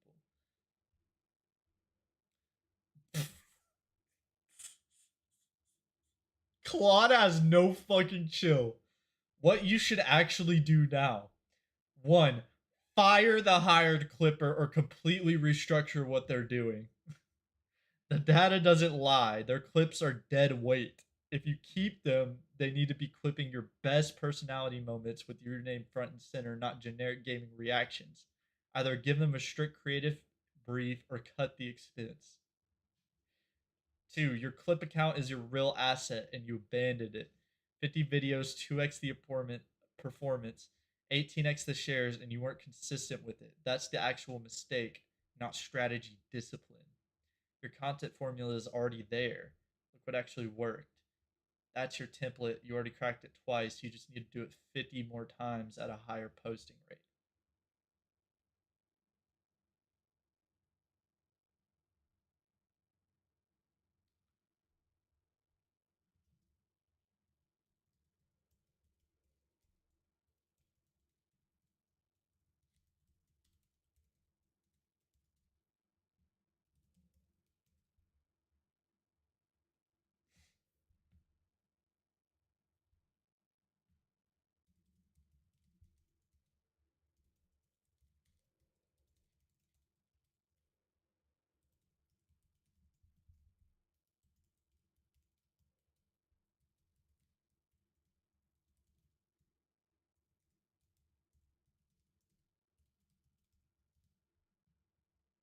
Why do I keep spelling consistency like that? Okay, I'm gonna scrape my Instagram accounts.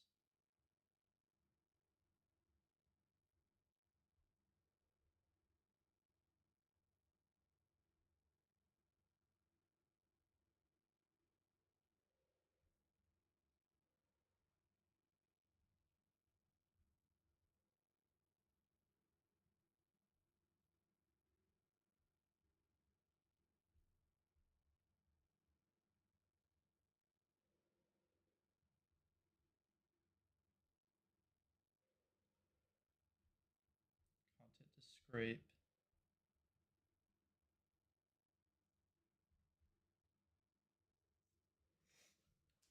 Reels.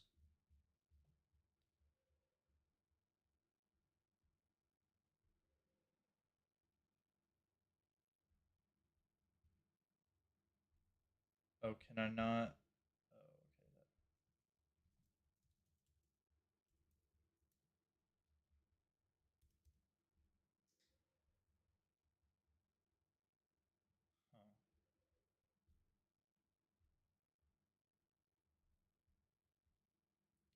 let me do.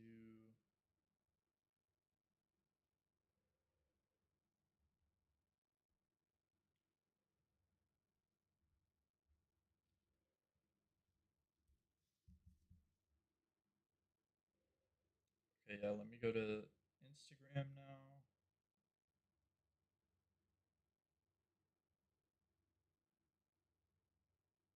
We'll go to camo clips.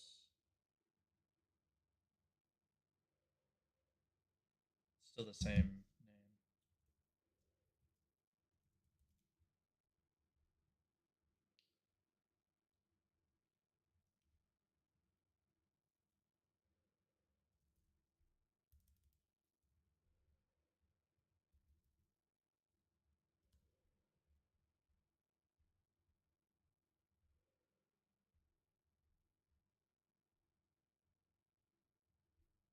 Save and start. All right, we're gonna scrape that.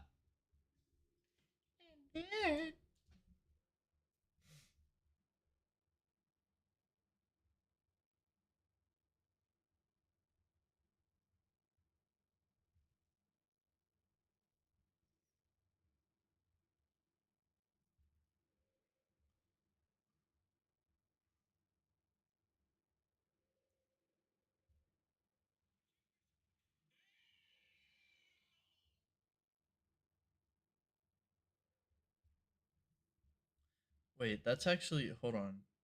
Because did I post that same clip on Instagram?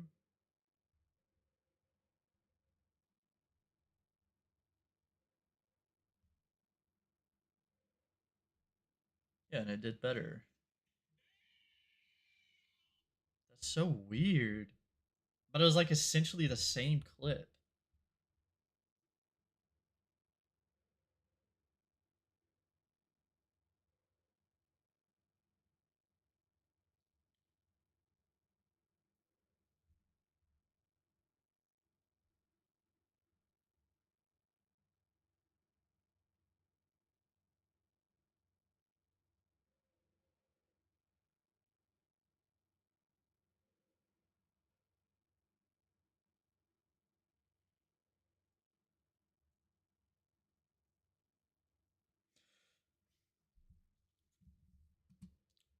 Or something, buddy?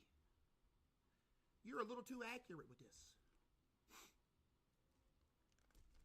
The same routine. Clock into the 9 to 5, hit the second job, cut a few lawns, then come home and stream until he couldn't keep his eyes open. I don't want to go sleep, man. I don't want to go to work, man. Facts. I want another build, dog. All I want to do is make builds and play 2K forever. I gotta go work. After each stream, he'd find the best moments, clip them, and fire them back onto TikTok. The loop fed itself. Inside a week, he'd blown past 100,000 TikTok followers. Every stream was pulling 500 plus concurrent viewers. Dude said, call the boss quit, this your life now, cuz? Dude, imagine. And the number that actually mattered, he was making more money streaming at night than he was at his day job. And no, y'all literally just donated more than I make in a week in one night. Yep. Bruh. But Queso kept his head on straight. What shows up overnight can also disappear overnight. So, before he quit his day job, he needed proof that this wasn't a fluke. Hold up, real It can quick. also disappear overnight. So,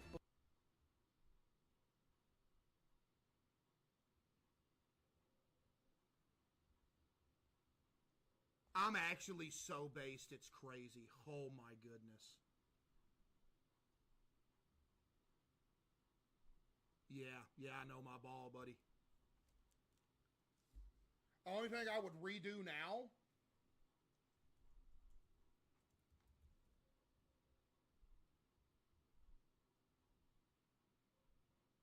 Only thing I don't disagree with here today is I'd probably go Chris Paul top 30. I'd move KG up to top 15. And I would move Steph Curry up to top 15 probably. But this was a few years ago, so. Yo, Ren with the 5. Thank you. Kobe? I didn't rank Kobe yet, but you already know where Kobe was going to be.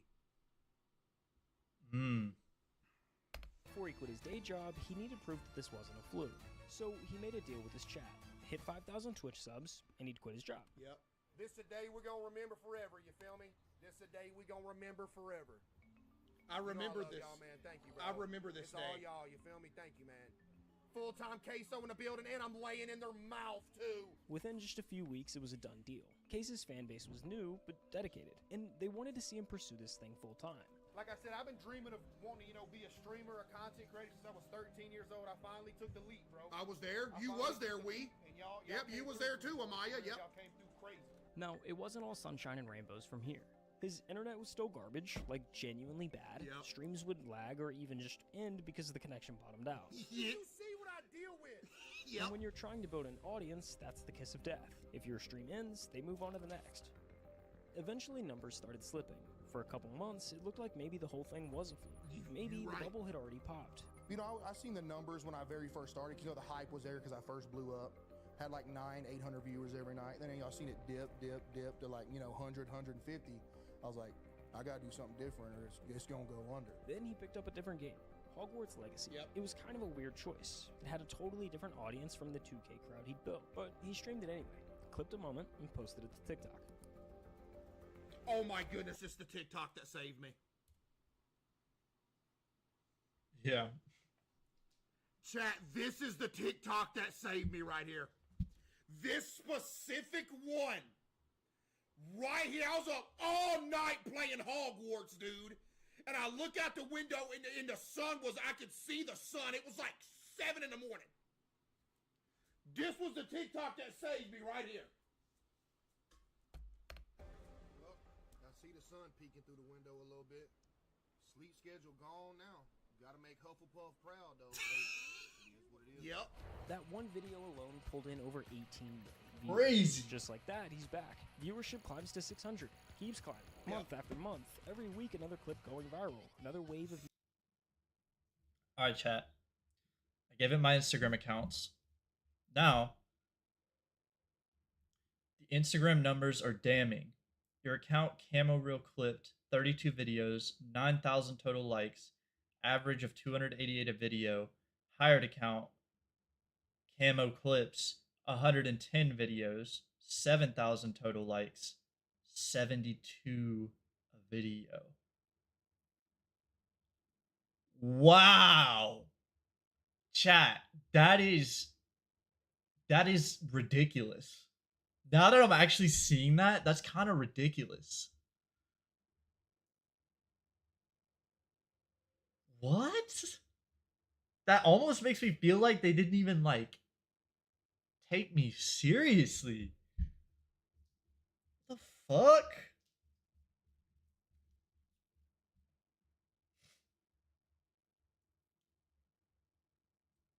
And that hired account's entire Instagram presence is basically one lucky viral video. Strip out that 6,649 like outlier, and the remaining 109 videos average 12 likes each. 12. That account is functionally dead on Instagram without that one fluke. Your account averages 24 times more likes per video with a third of the content. Look at your Instagram comment ratios. Marathon is going to be peak. 255 comments, 1,000 likes. Bungie, please add toggle mic. 145 comments, only 184 likes. Don't ever use guarded extraction solo. 65 comments, only 103 likes. The middle one is the most important clip in your dataset. 145 comments on 184 likes. That's a 79% comment to like ratio that almost never happens. That clip didn't go viral, it ignited a conversation. People weren't just consuming it, they were compelled to respond. That's what a completely different type of engagement, and it's worth more than a clip with 10x the views and no comments.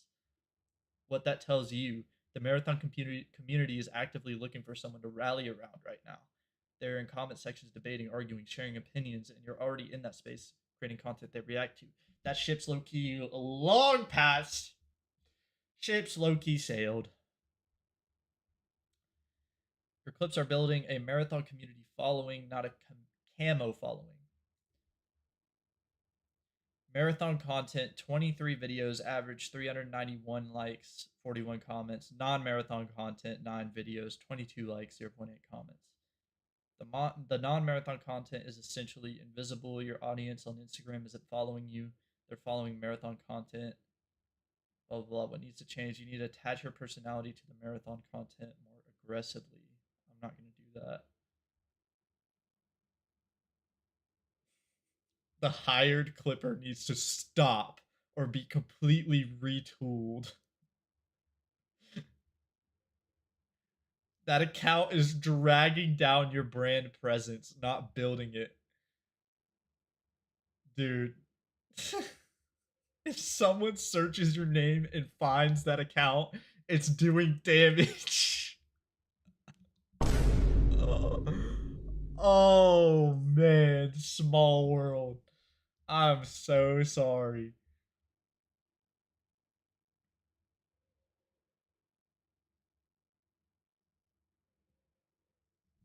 Bro, Marathon has already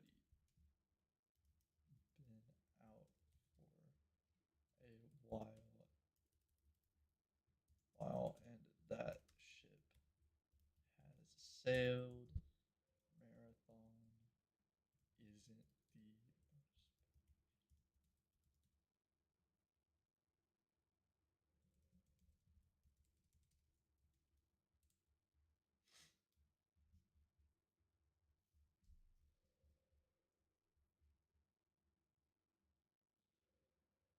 So it's worse than even kind of dying. Marathon has lost almost 80%. Yeah.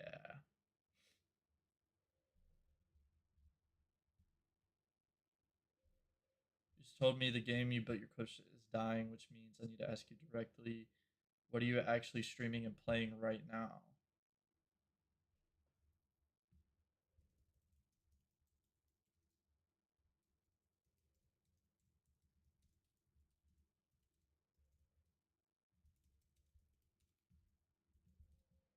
Wait, I swear I made a clip for Resident Evil 9. I think I exported it and I never even posted it. I don't think I ever even posted it. The fuck?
Twenty average views on TikTok Live for a new release is the platform for work, not your brand.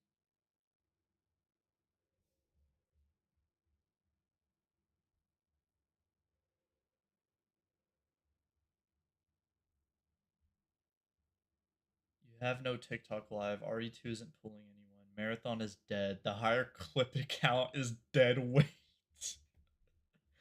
Bro, Claude, do you fucking hate me? Like, damn.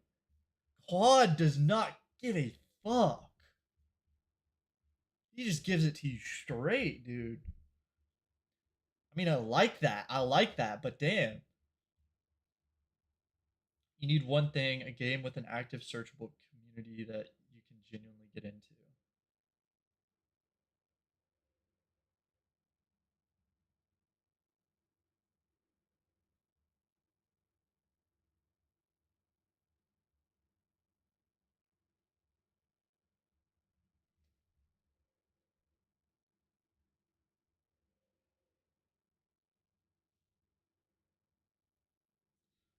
Wonder,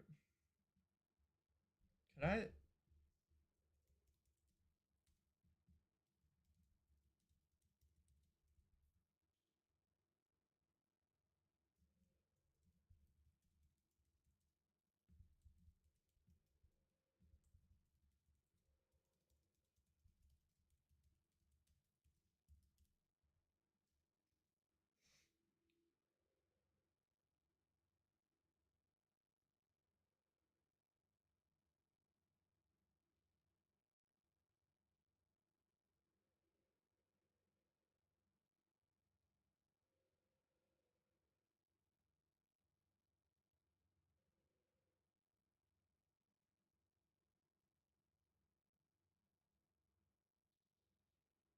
Chat, real talk.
Hmm.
Okay.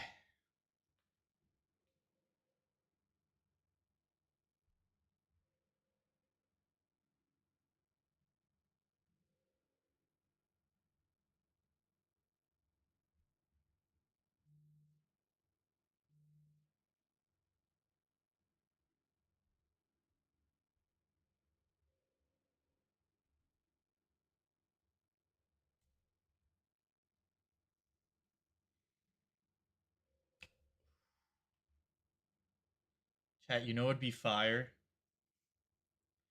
To help me lock in on streams is if I built an AI like fake chat where I had like 100 people, 100 AIs, all sending chats, and I'd like see it in like a chat box, right? And I'd just be like reading them, even though they're fake. I feel like that helped me like lock in and feel like I'm actually streaming to people.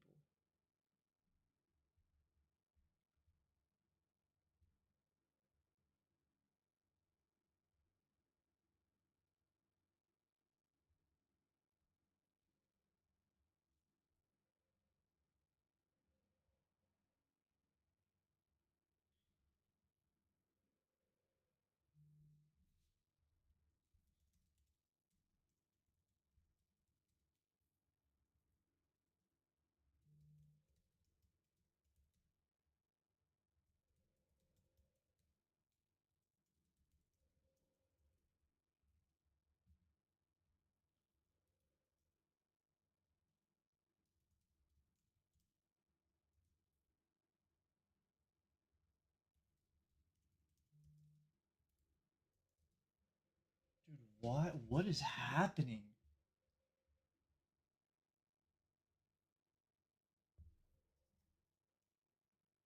This phone is vibrating like fucking crazy.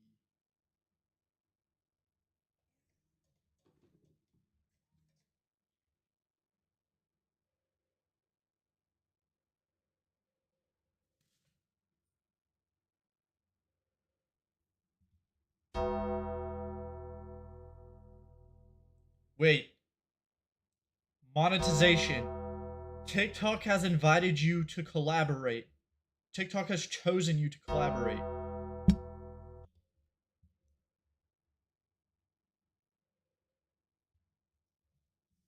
I know it's some bullshit. Okay.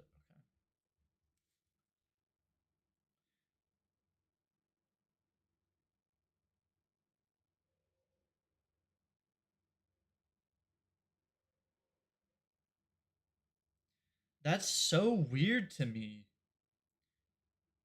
Like, that's so weird to me, dude. That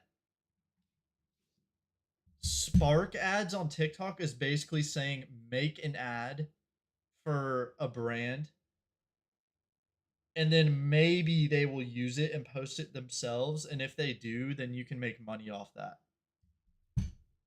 Bro, but if they don't, then it's just free advertising. Like, that doesn't make any sense.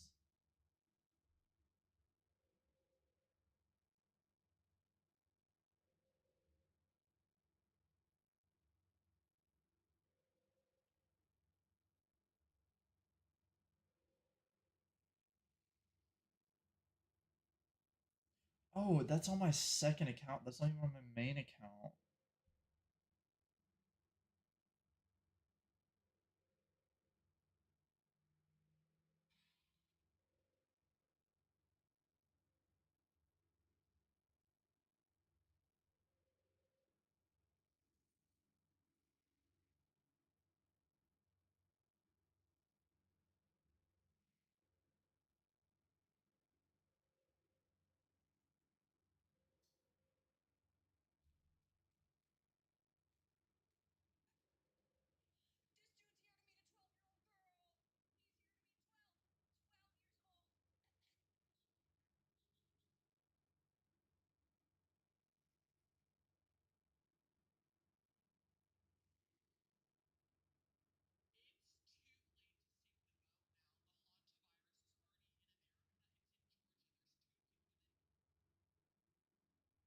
Yeah, we're cooked.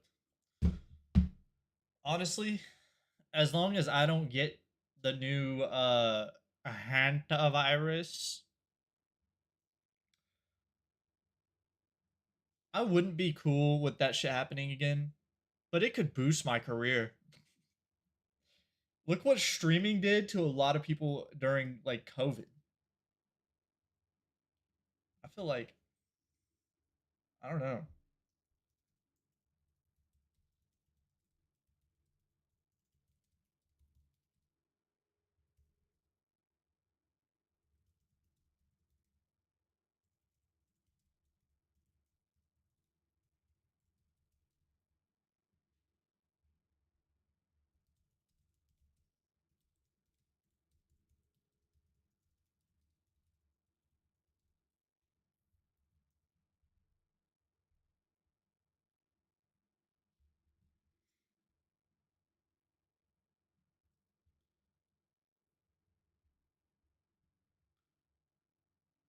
Yep, I'm gonna go to YouTube. I'm gonna go to YouTube. I'm gonna go to my YouTube. My YouTube. And then I'm gonna copy the link of this video. Yeah, 490 views. It ain't bad.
Donnie, I'm locked in.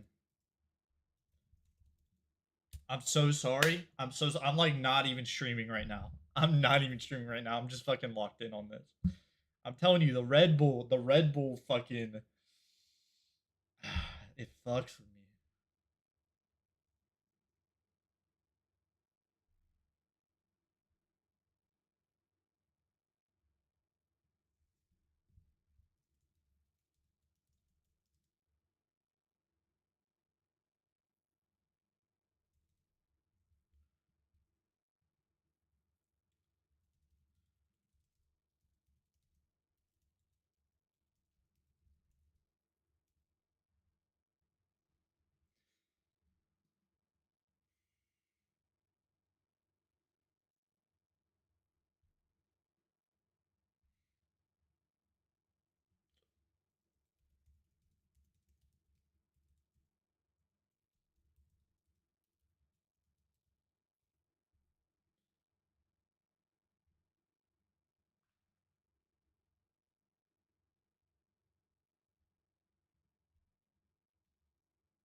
Hope he can take that.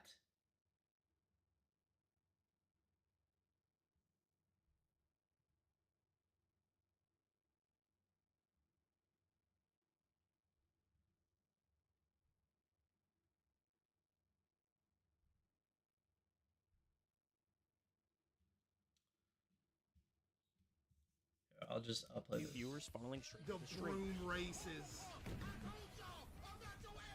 The snowball was rolling again. By May 2023, Queso was averaging over 2,500 viewers, a legitimate name in streaming culture. If you don't know who he is, you gotta be living under a rock.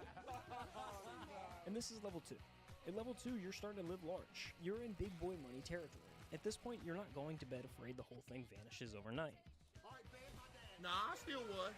With over 2,500 average viewers, Queso was sitting somewhere just inside the top 1,000 streamers on Twitch. Incredible by any measure, but when was this again? When just... did he say this was? 2023? February, probably like March, April? Inside the top 1,000 streamers on Twitch. Incredible by any measure, but remember, dude, Tyler Twitch 1 is top streaming heavy. right now. And when I say top heavy, I mean it. Yeah. Hey, it's me. Yo, W video, bro is like, bro got like some inside information or something. This is crazy. I'm only 40. Bro could. Ignoring your heart health risk is no way to go through the world. Take This is Baylor's actually 2-minute crazy. assessment. Skip that ad.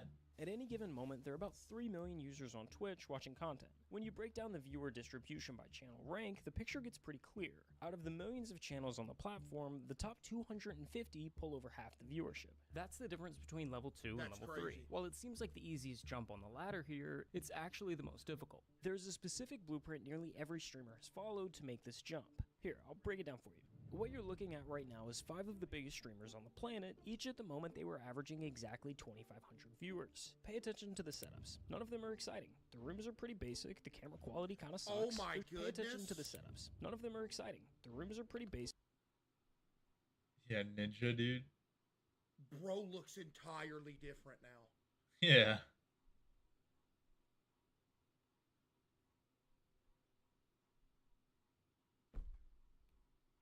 The camera quality kind of sucks. Dude, y'all remember when Ninja was a Halo pro?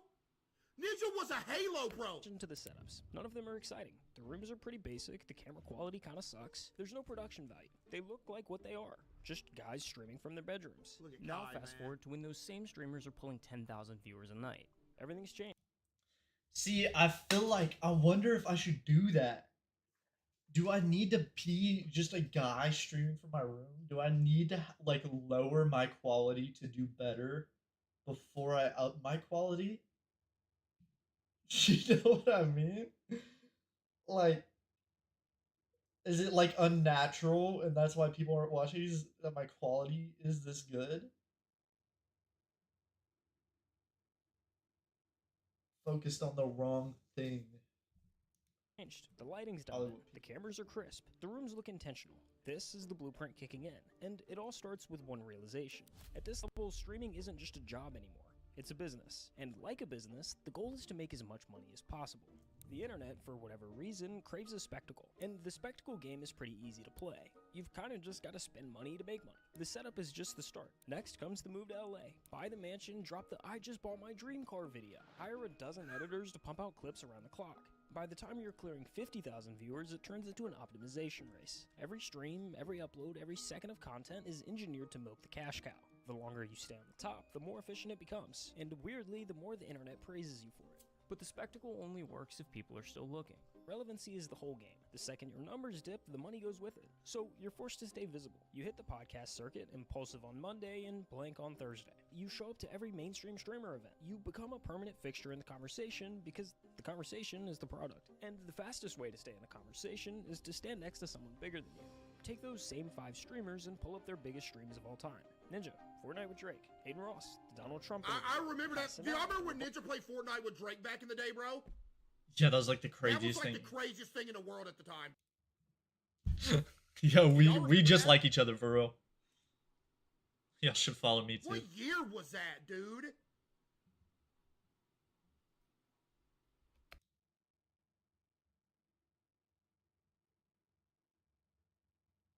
On stream that pulled over 1 million concurrent viewers. That's the blueprint. I'm not necessarily saying it's bulletproof or guaranteed, but it's the safe route. Every streamer who's made it to the top 250 has run some version of that exact playbook based on constant evolution, but Queso ignored this approach altogether. His strategy is quite literally the opposite in just about every possible sense. The last time we talked about Queso, he was fresh off of Hogwarts, averaging 2,500 viewers. So let's run that same comparison from earlier and fast forward to when he's at 10,000. When was I at that? Not much has changed. How do you know? Sure, he did buy a new house, but he moved from a trap house to a trailer just across town. Either way, at the end of the day, his computer monitor is oh still my being held goodness, up with I know you did I not. don't have the vacuum cleaner holding up the back of the monitor. I know you did not throw that in here.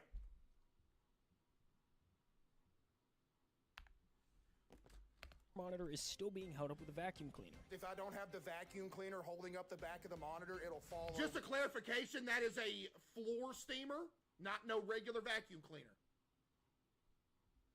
Floor steamer. And then back here are my PCs. You can tell they're being held up by books as well. And the camera quality seems to somehow have gotten worse. Is that still the setup? Monitor, it'll fall No, over. but And you then want to back know here what's are my funny though? This PC right here, I still use this. I'm actually using that right now. I'm using my Starforge for gaming, and I have that plugged in too. Because I plugged it in last second. That one day, it was one day when the internet kept going off, and I holding up the monitor. Have that plugged in too. Because I plugged it in last Wait, second. what was that? One day, it was one day when the internet kept going off. Dip, the money goes with it. So you're forced with one realization. At this level, Yeah.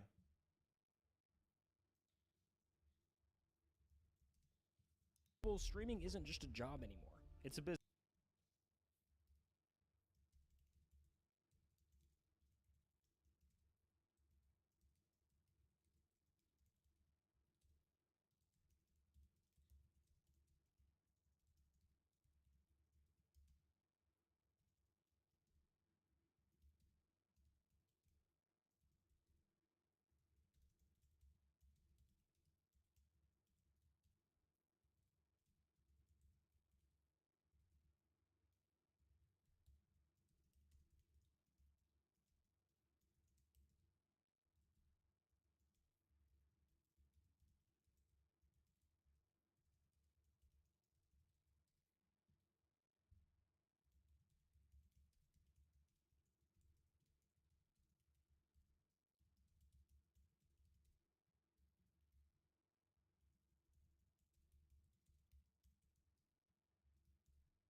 business. And like a business, the goal is to make as much money as possible.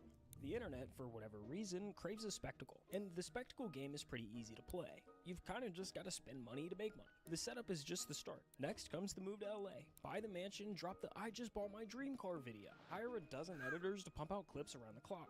By the time you're clearing 50,000 viewers, it turns into an optimization race. Every stream, every upload, every second of content is engineered to milk the cash cow. The longer you stay on the top, the more efficient it becomes, and weirdly, the more the internet praises you for it.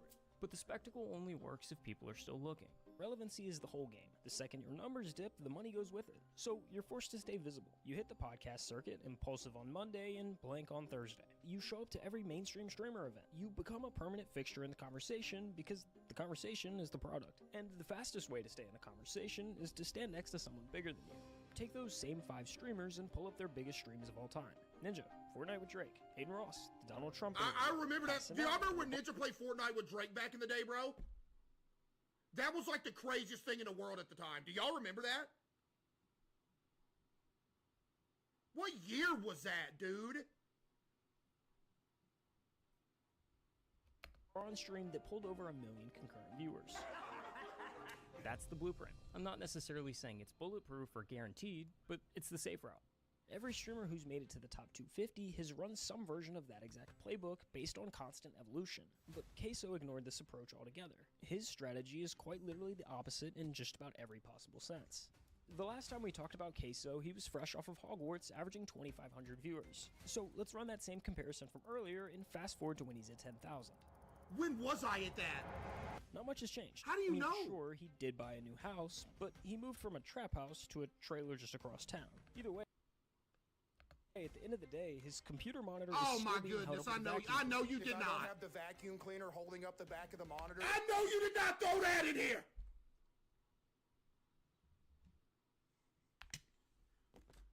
You use this. Playing it.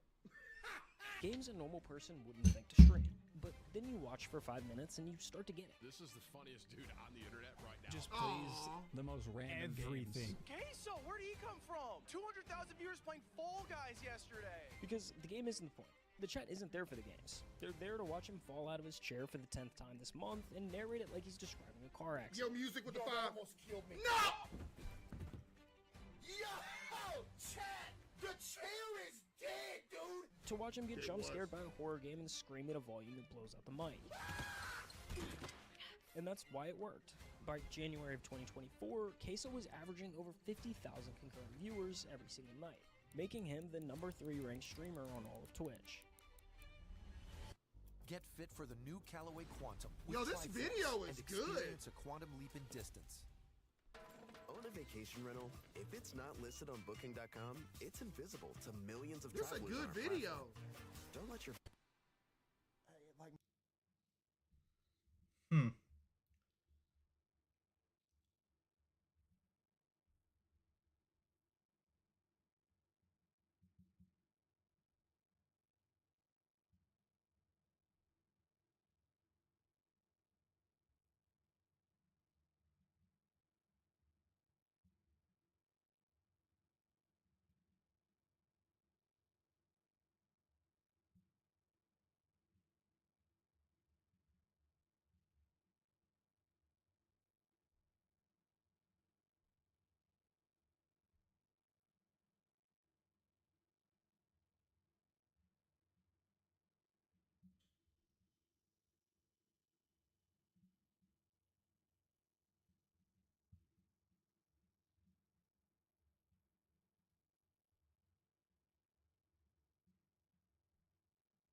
Yeah, dude. Cooked. Cooked. Alright, you know what would be great?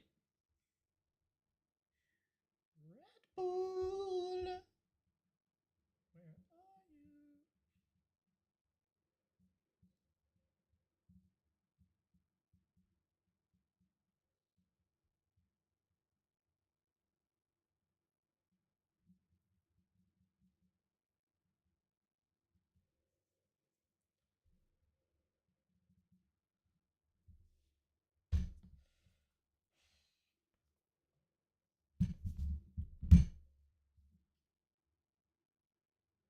Damn, it's 1:15. Chat.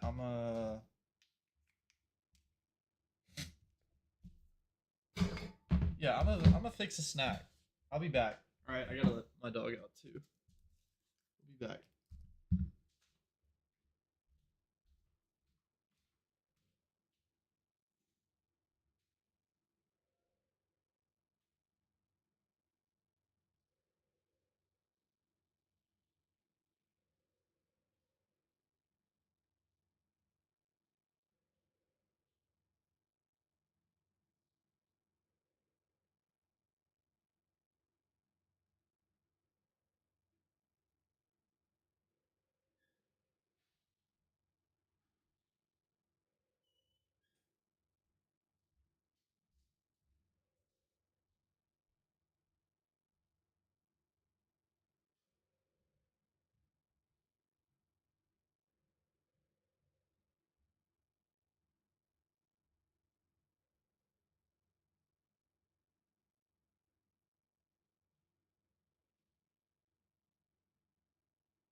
is weird.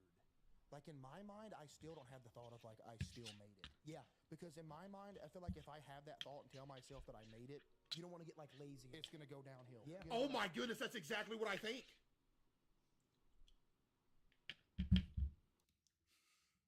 No shit, you're the one that said that, bro.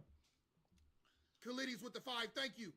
I mean, By every metric the industry actually uses, Bro Queso is gets me. Don't, dude, nobody gets me like that. Y'all know what I'm saying?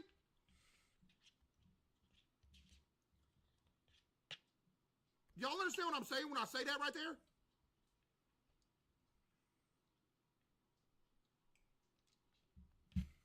Not what I'm saying here, but what I was saying there.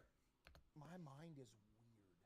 Like in my mind, I still don't have the thought of like I still made it. Yeah, because in my mind, I feel like if I have that thought and tell myself that I made it, you don't want to get like lazy. It's gonna go. Yeah, downhill. it's almost like you can never be.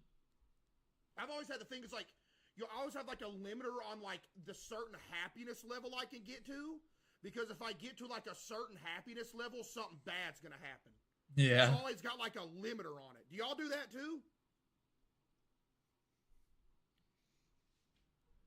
Yep. Oh, wait. Oh, that hits deep. Wait.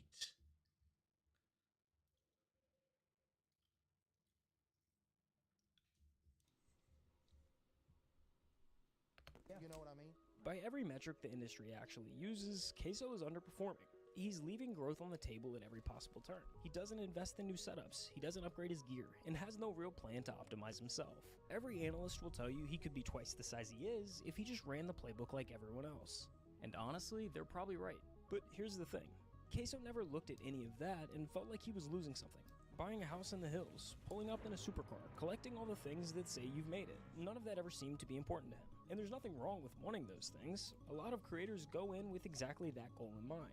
But Queso sits in this rare category of someone who actually reached the I made it moment and genuinely doesn't want it. It was never about like being huge, just like because it didn't matter the money. You know, I just wanted to do what I loved for a living. Facts, I could did, be, yeah. You know, pinching pennies to make it, but as long as I get to stream every day instead of go to work, I was cool with that. You know? But to be clear, it's not like he's allergic to money. He's the #3 streamer on Twitch. The guy is doing just fine. But there's a difference between making money and squeezing every last cent out of your audience. He's never done any kind of subathon, he doesn't say yes to every brand that comes knocking, and he doesn't manufacture drama to give the numbers a little bump.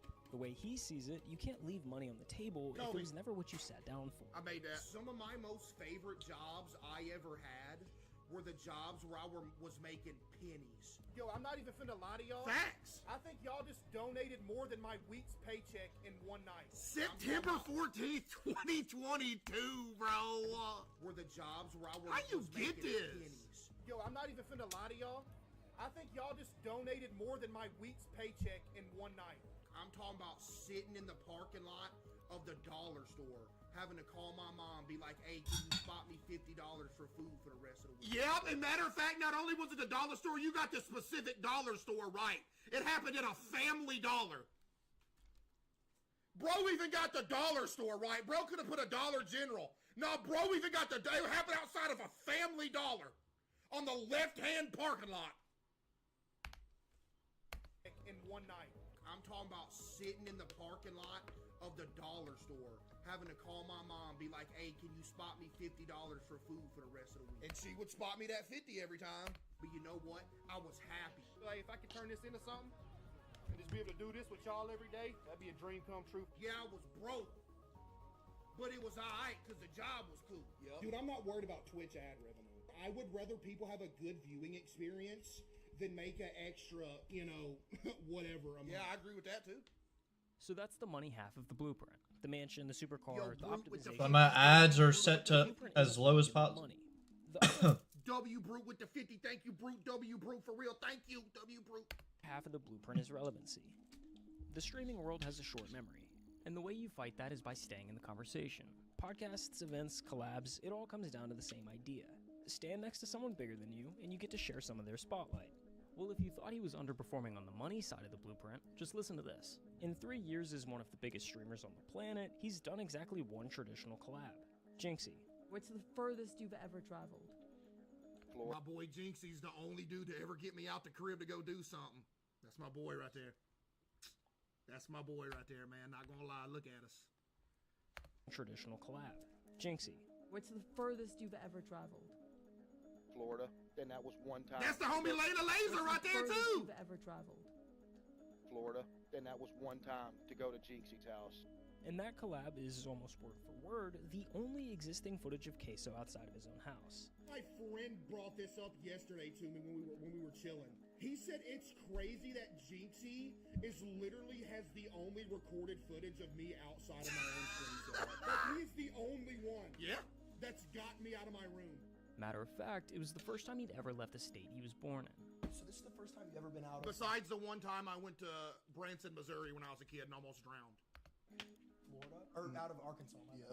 Wow. It's just, I don't know, I be getting homesick. I get away from home for too long. I'm just, man, I don't know. Over the last 3 years, Queso has won 5 different awards. And the streamer award goes to Queso. Queso. Queso. He hasn't shown up to a single one in person. Mr. Beast tweeted you? Oh, yeah, I talked to him, yeah. I can't even go on a Mr. Beast video due to fear of airplanes. Ain't that bad, chat? Yeah. According to the blueprint, all of those things just come with the territory of being in the top 1%. But Queso is avoiding all of it. And when you stack it all up, not going to award shows, turning down the collabs, even the fact that he's only left the state of Arkansas once, you start to wonder if there's more to it than just not caring.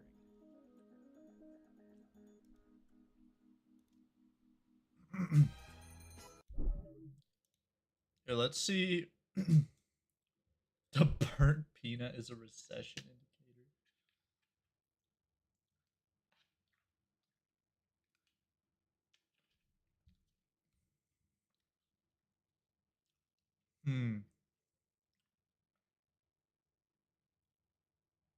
Yeah, this was a good video.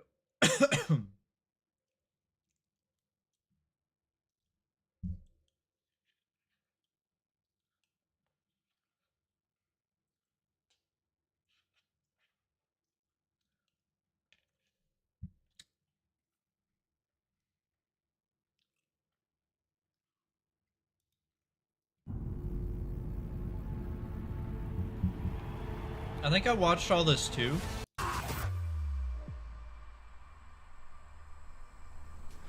Back before I started YouTube, I was in a bit of a low place.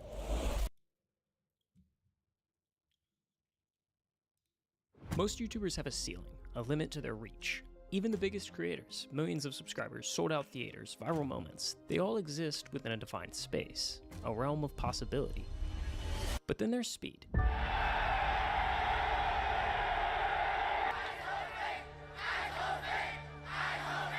This isn't just influencer fame, this is something else. This is Michael Jackson in the 80s, Beatles in the 60s. The kind of hysteria that doesn't just trend online, it shuts down entire cities. A YouTube star with 33 million followers has caused absolute chaos on the Gold Coast. Police had to stop traffic and block off streets, and the schoolies flocked to catch a glimpse of I Show Speed.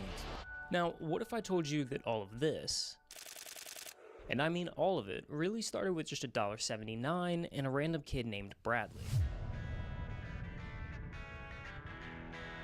The date is March 26, 2022, and this is Darren Watkins, a 17-year-old kid who's better known online as I Show Speed. At this point, he's doing pretty well for himself. 6 million subscribers, a loyal fan base, and a reputation for being loud, unpredictable, and completely unfiltered. But in the next 10 seconds, Speed's trajectory is going to change forever. He just doesn't know it yet.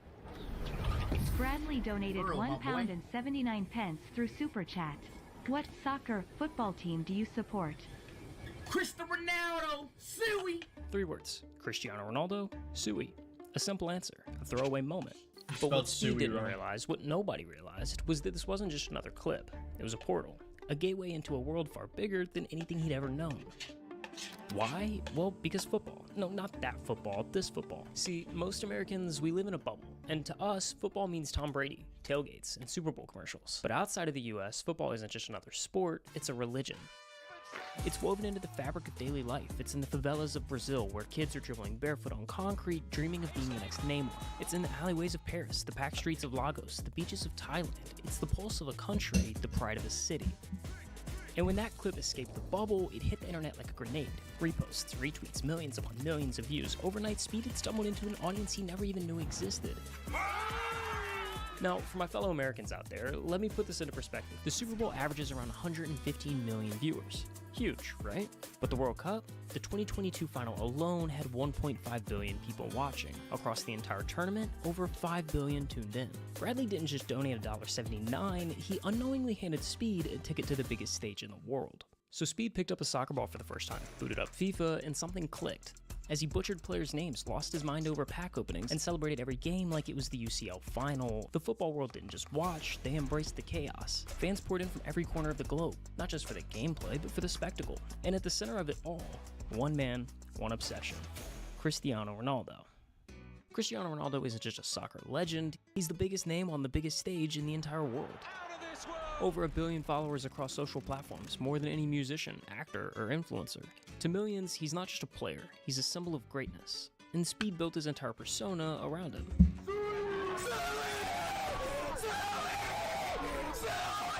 At first it was just clips. Then it became hit songs, music videos, and even CR7 tattoos. Soon every stream, every viral moment, every suey, it was all leading to one defining moment. Yo, chat, y'all think one day I'll meet Ronaldo, y'all? I want to meet him one day, 2009. Speed went from a fan to a fanatic. His obsession with Ronaldo consumed him, turning a dream into a mission. He was going to meet his idol no matter what. And before anyone realized it, Speed wasn't just reacting to everything Ronaldo, he was chasing him across the world. From the FA Cup in London to the World Cup in Qatar, he flew across continents, screaming from the stands, desperate for Ronaldo to notice him. And every time he failed, it was like a match hitting jet fuel. The fire didn't just grow, it erupted. The chase had grown into a movement online. Fans weren't just watching, they were invested. They wanted it to happen, they needed it to happen. And the hype got so loud that even Ronaldo's own teammates took notice. Okay. Yeah. Answer this truthfully, okay? Truthfully. Yeah. Does Ronaldo know me? Yeah.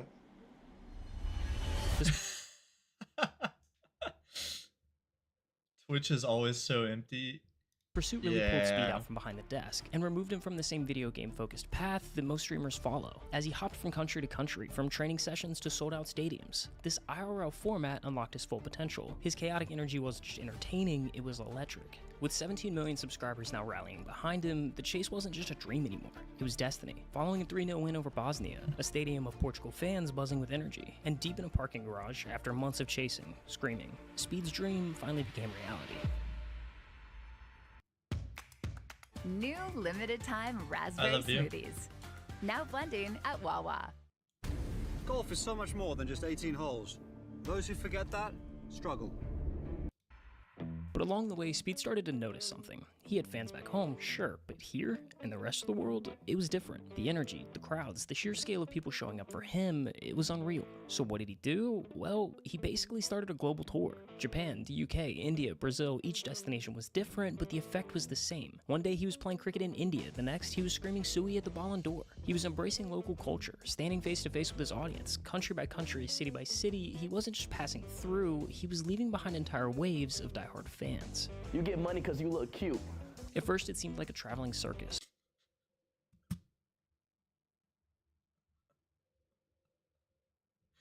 Wait. Waves of diehard fans. You get money because you look cute. At first, it seemed what?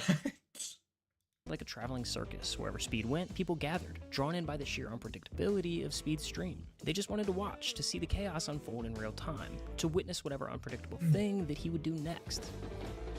Was there a moment when you were just starting out where you're like, oh wow, like my streams feel different now? It's not just me like in Ohio or traveling to a few locations, it's like feels bigger than before? I think when I did my first Euro tour.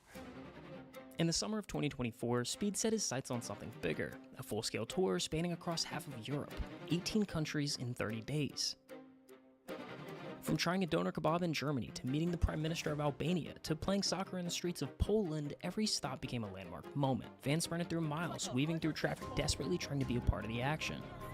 Yo, what is this, bro? 25, 26, and 27 million subscribers. All milestones that take most YouTubers a lifetime to reach, yet Speed was hitting them like clockwork, gaining over 2 million subscribers in a single month. I want to thank every country: Poland, Austria, Switzerland, Belgium, Netherlands. His fans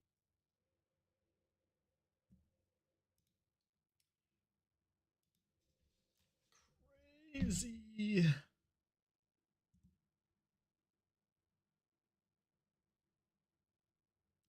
What? Yes, it was a really good night, Mike. I agree. Messi played in one league. So why has Messi got more balance? Yeah, I was about to say this was a year ago. It said they're live right here though. I was like, what the fuck? Bro.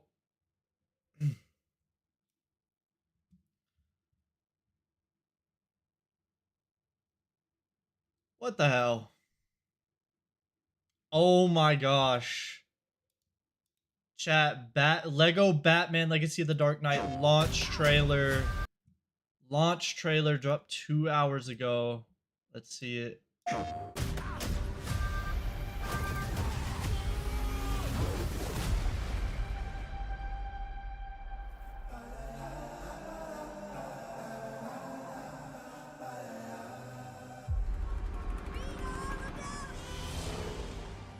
Hand over the purse and the plums. Damn! Yo, we put that in the game?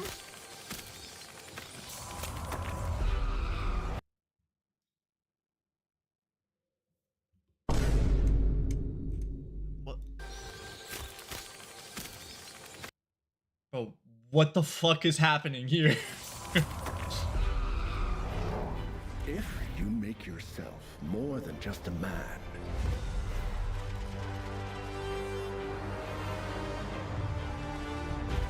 if you devote yourself to an idea,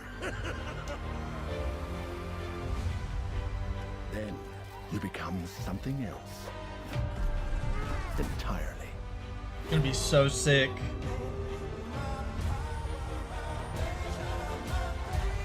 And that is...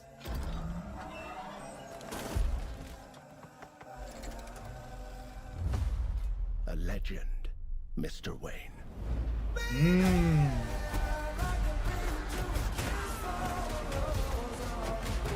Would you mind if I borrowed these? Way I see it, all this stuff is yours anyway. It was a bat, I tell ya! A bat!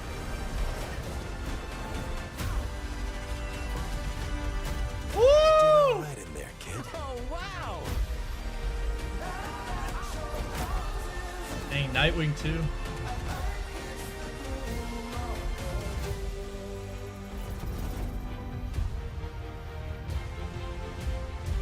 He thinks he works alone, but there's always someone there by his side. Meow. All right. I will take everything from you. Get ready, Gotham, to have a cold heart like mine. Yeah. You're welcome. Oh shit.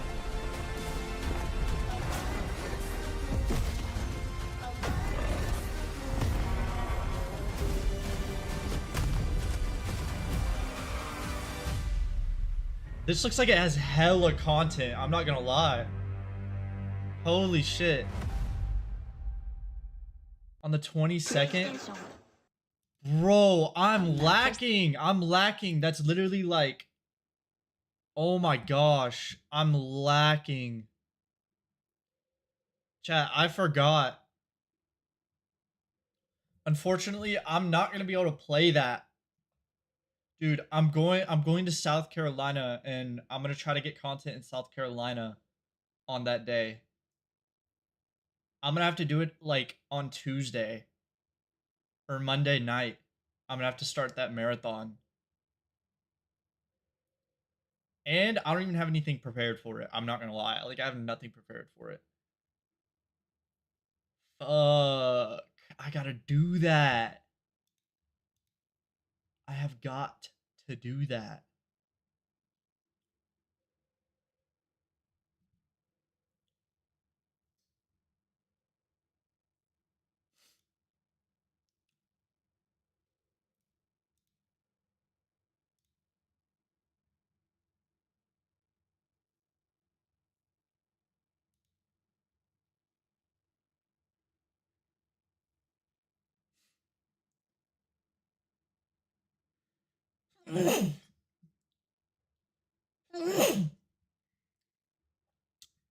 Chat, honestly, it's crazy, like, Marathon's Steam chart numbers fell below Destiny 2's.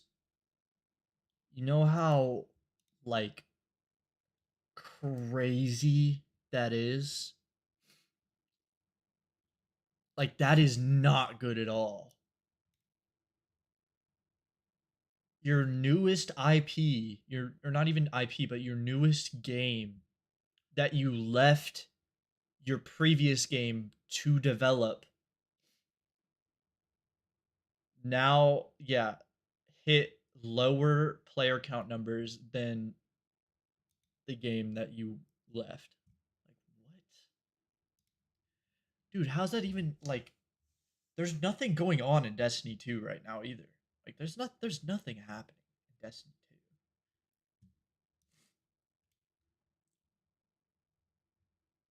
Like, that's so surprising, to be honest. Because Marathon's not even a bad game. Like, we'd be playing it right now if, you know, it's super niche. Like, it's good enough that I like playing it, and it's fun, and I want to keep playing more, but, like, it just be so niche, and I have so much other shit to play that I'm like, damn, I don't necessarily want to play it right in this moment. The same thing kind of happened to me with Apex.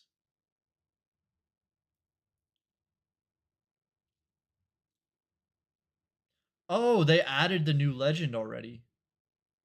Chat. I didn't know this. You might have to hop on that. But yeah, we've literally been playing Resident Evil for like a long ass time now. I mean, we still have this Resident Evil up.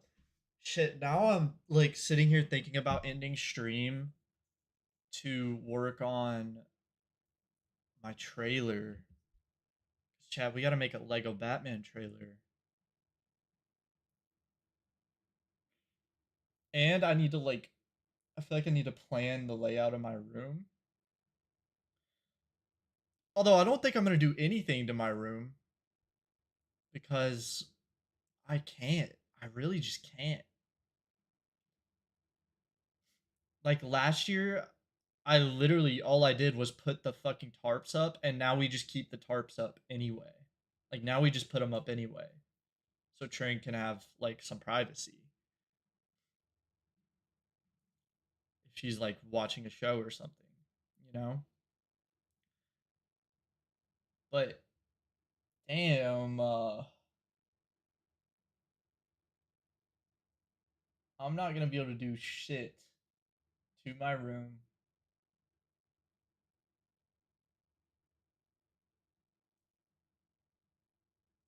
I need a clip. Dude, I feel like my brain is so fried, and it just genuinely like so deeply upsets me because I need to do things and I tell myself I need to do these things, and then I either just forget or I procrastinate and put it off. And it's not even procrastinating and putting it off. It's like I'm gonna do it. Like I'm trying to do it, and then it's like I don't even get distracted. It's just like something tells me that I can't. And it's not even that I can't. Like it's the weirdest feeling. Like right now, I want to get off stream and I need to clip, right? I need to go through my stream and clip. And I'm right here. I can do it. I can pull up the VOD and I can do it.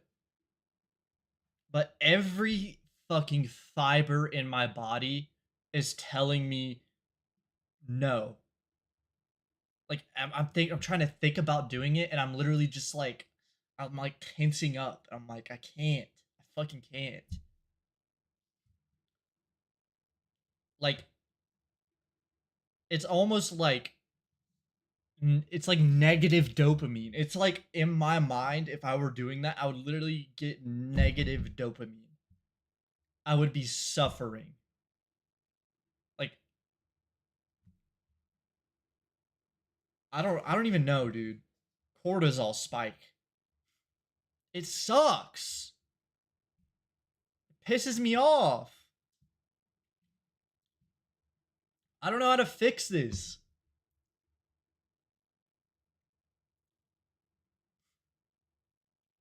Cause like, for example, I get the motivation every now and then to post clips. Like I'll be able to do it. Right? During marathon, I did it. And I did it consistently for like a week with the marathon clips, and they all did really well. Right? And they were doing really good, and I was like, wow, this is great.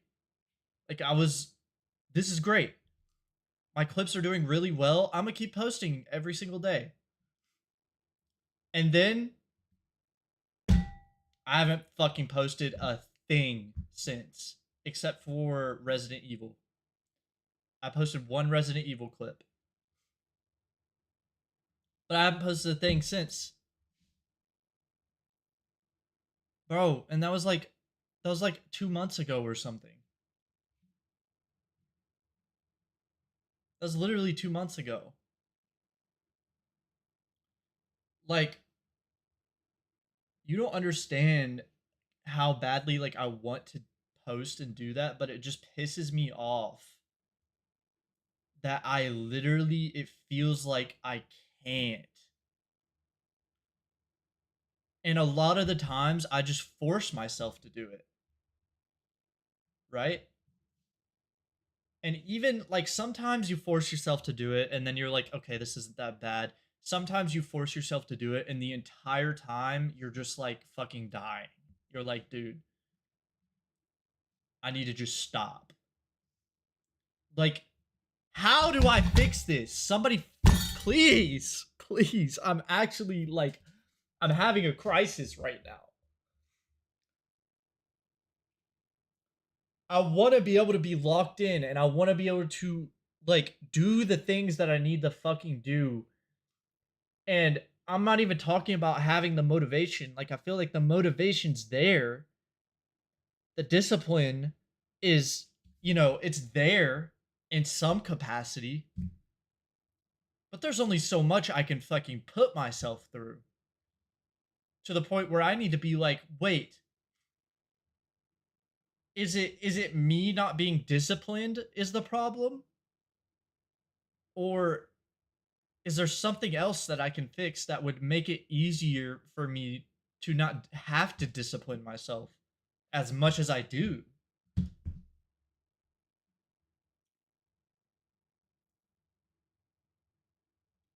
Like, bro, I'm not saying I'm lazy. I've worked on a lot of, like, I've been working on hella shit. It's just like some things, it's like, it's literally ADHD. Like, I've had multiple projects that I've been working on and I've just been jumping from one to the other and leaving the other ones behind. And then I'm just on to the next thing without even finishing what I was doing before. And now that's just like kind of floating in space. And I'm not like, and I think about going back to do it and then I'm just like, no. Like, my body's just like, no. No, fucking stay away from that.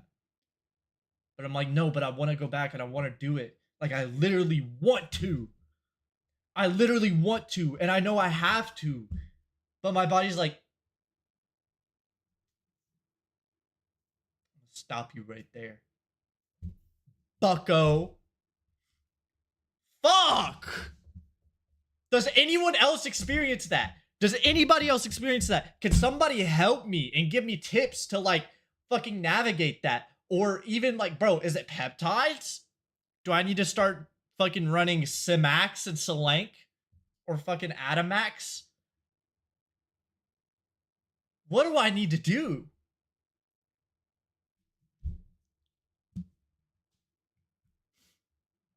Alright, chat.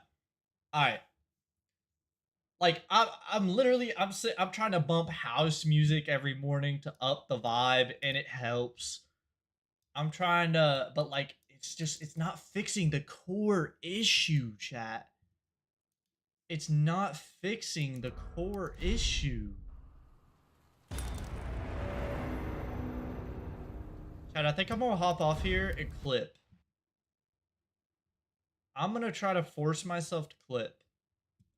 That's why I feel like I can't do shit without drinking a Red Bull most days, because I literally like it's not like a caffeine, well maybe it is a caffeine day, but like the Red Bull has like caffeine's a neurocognitive enhancement. It has taurine, it has other shit in there, like it helps you focus, it helps you think. That's why I keep telling y'all, like, whenever I drink a Red Bull, bro, my brain just starts going in creativity mode and like idea mode, you know?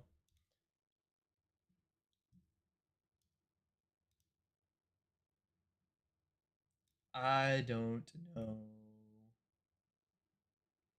Hey, but guess what? You know, peptides might be the answer for me. But guess what? Where the fuck do I have the money to do that? I have no money! I'm broke! I gotta end stream, chat. Peace out.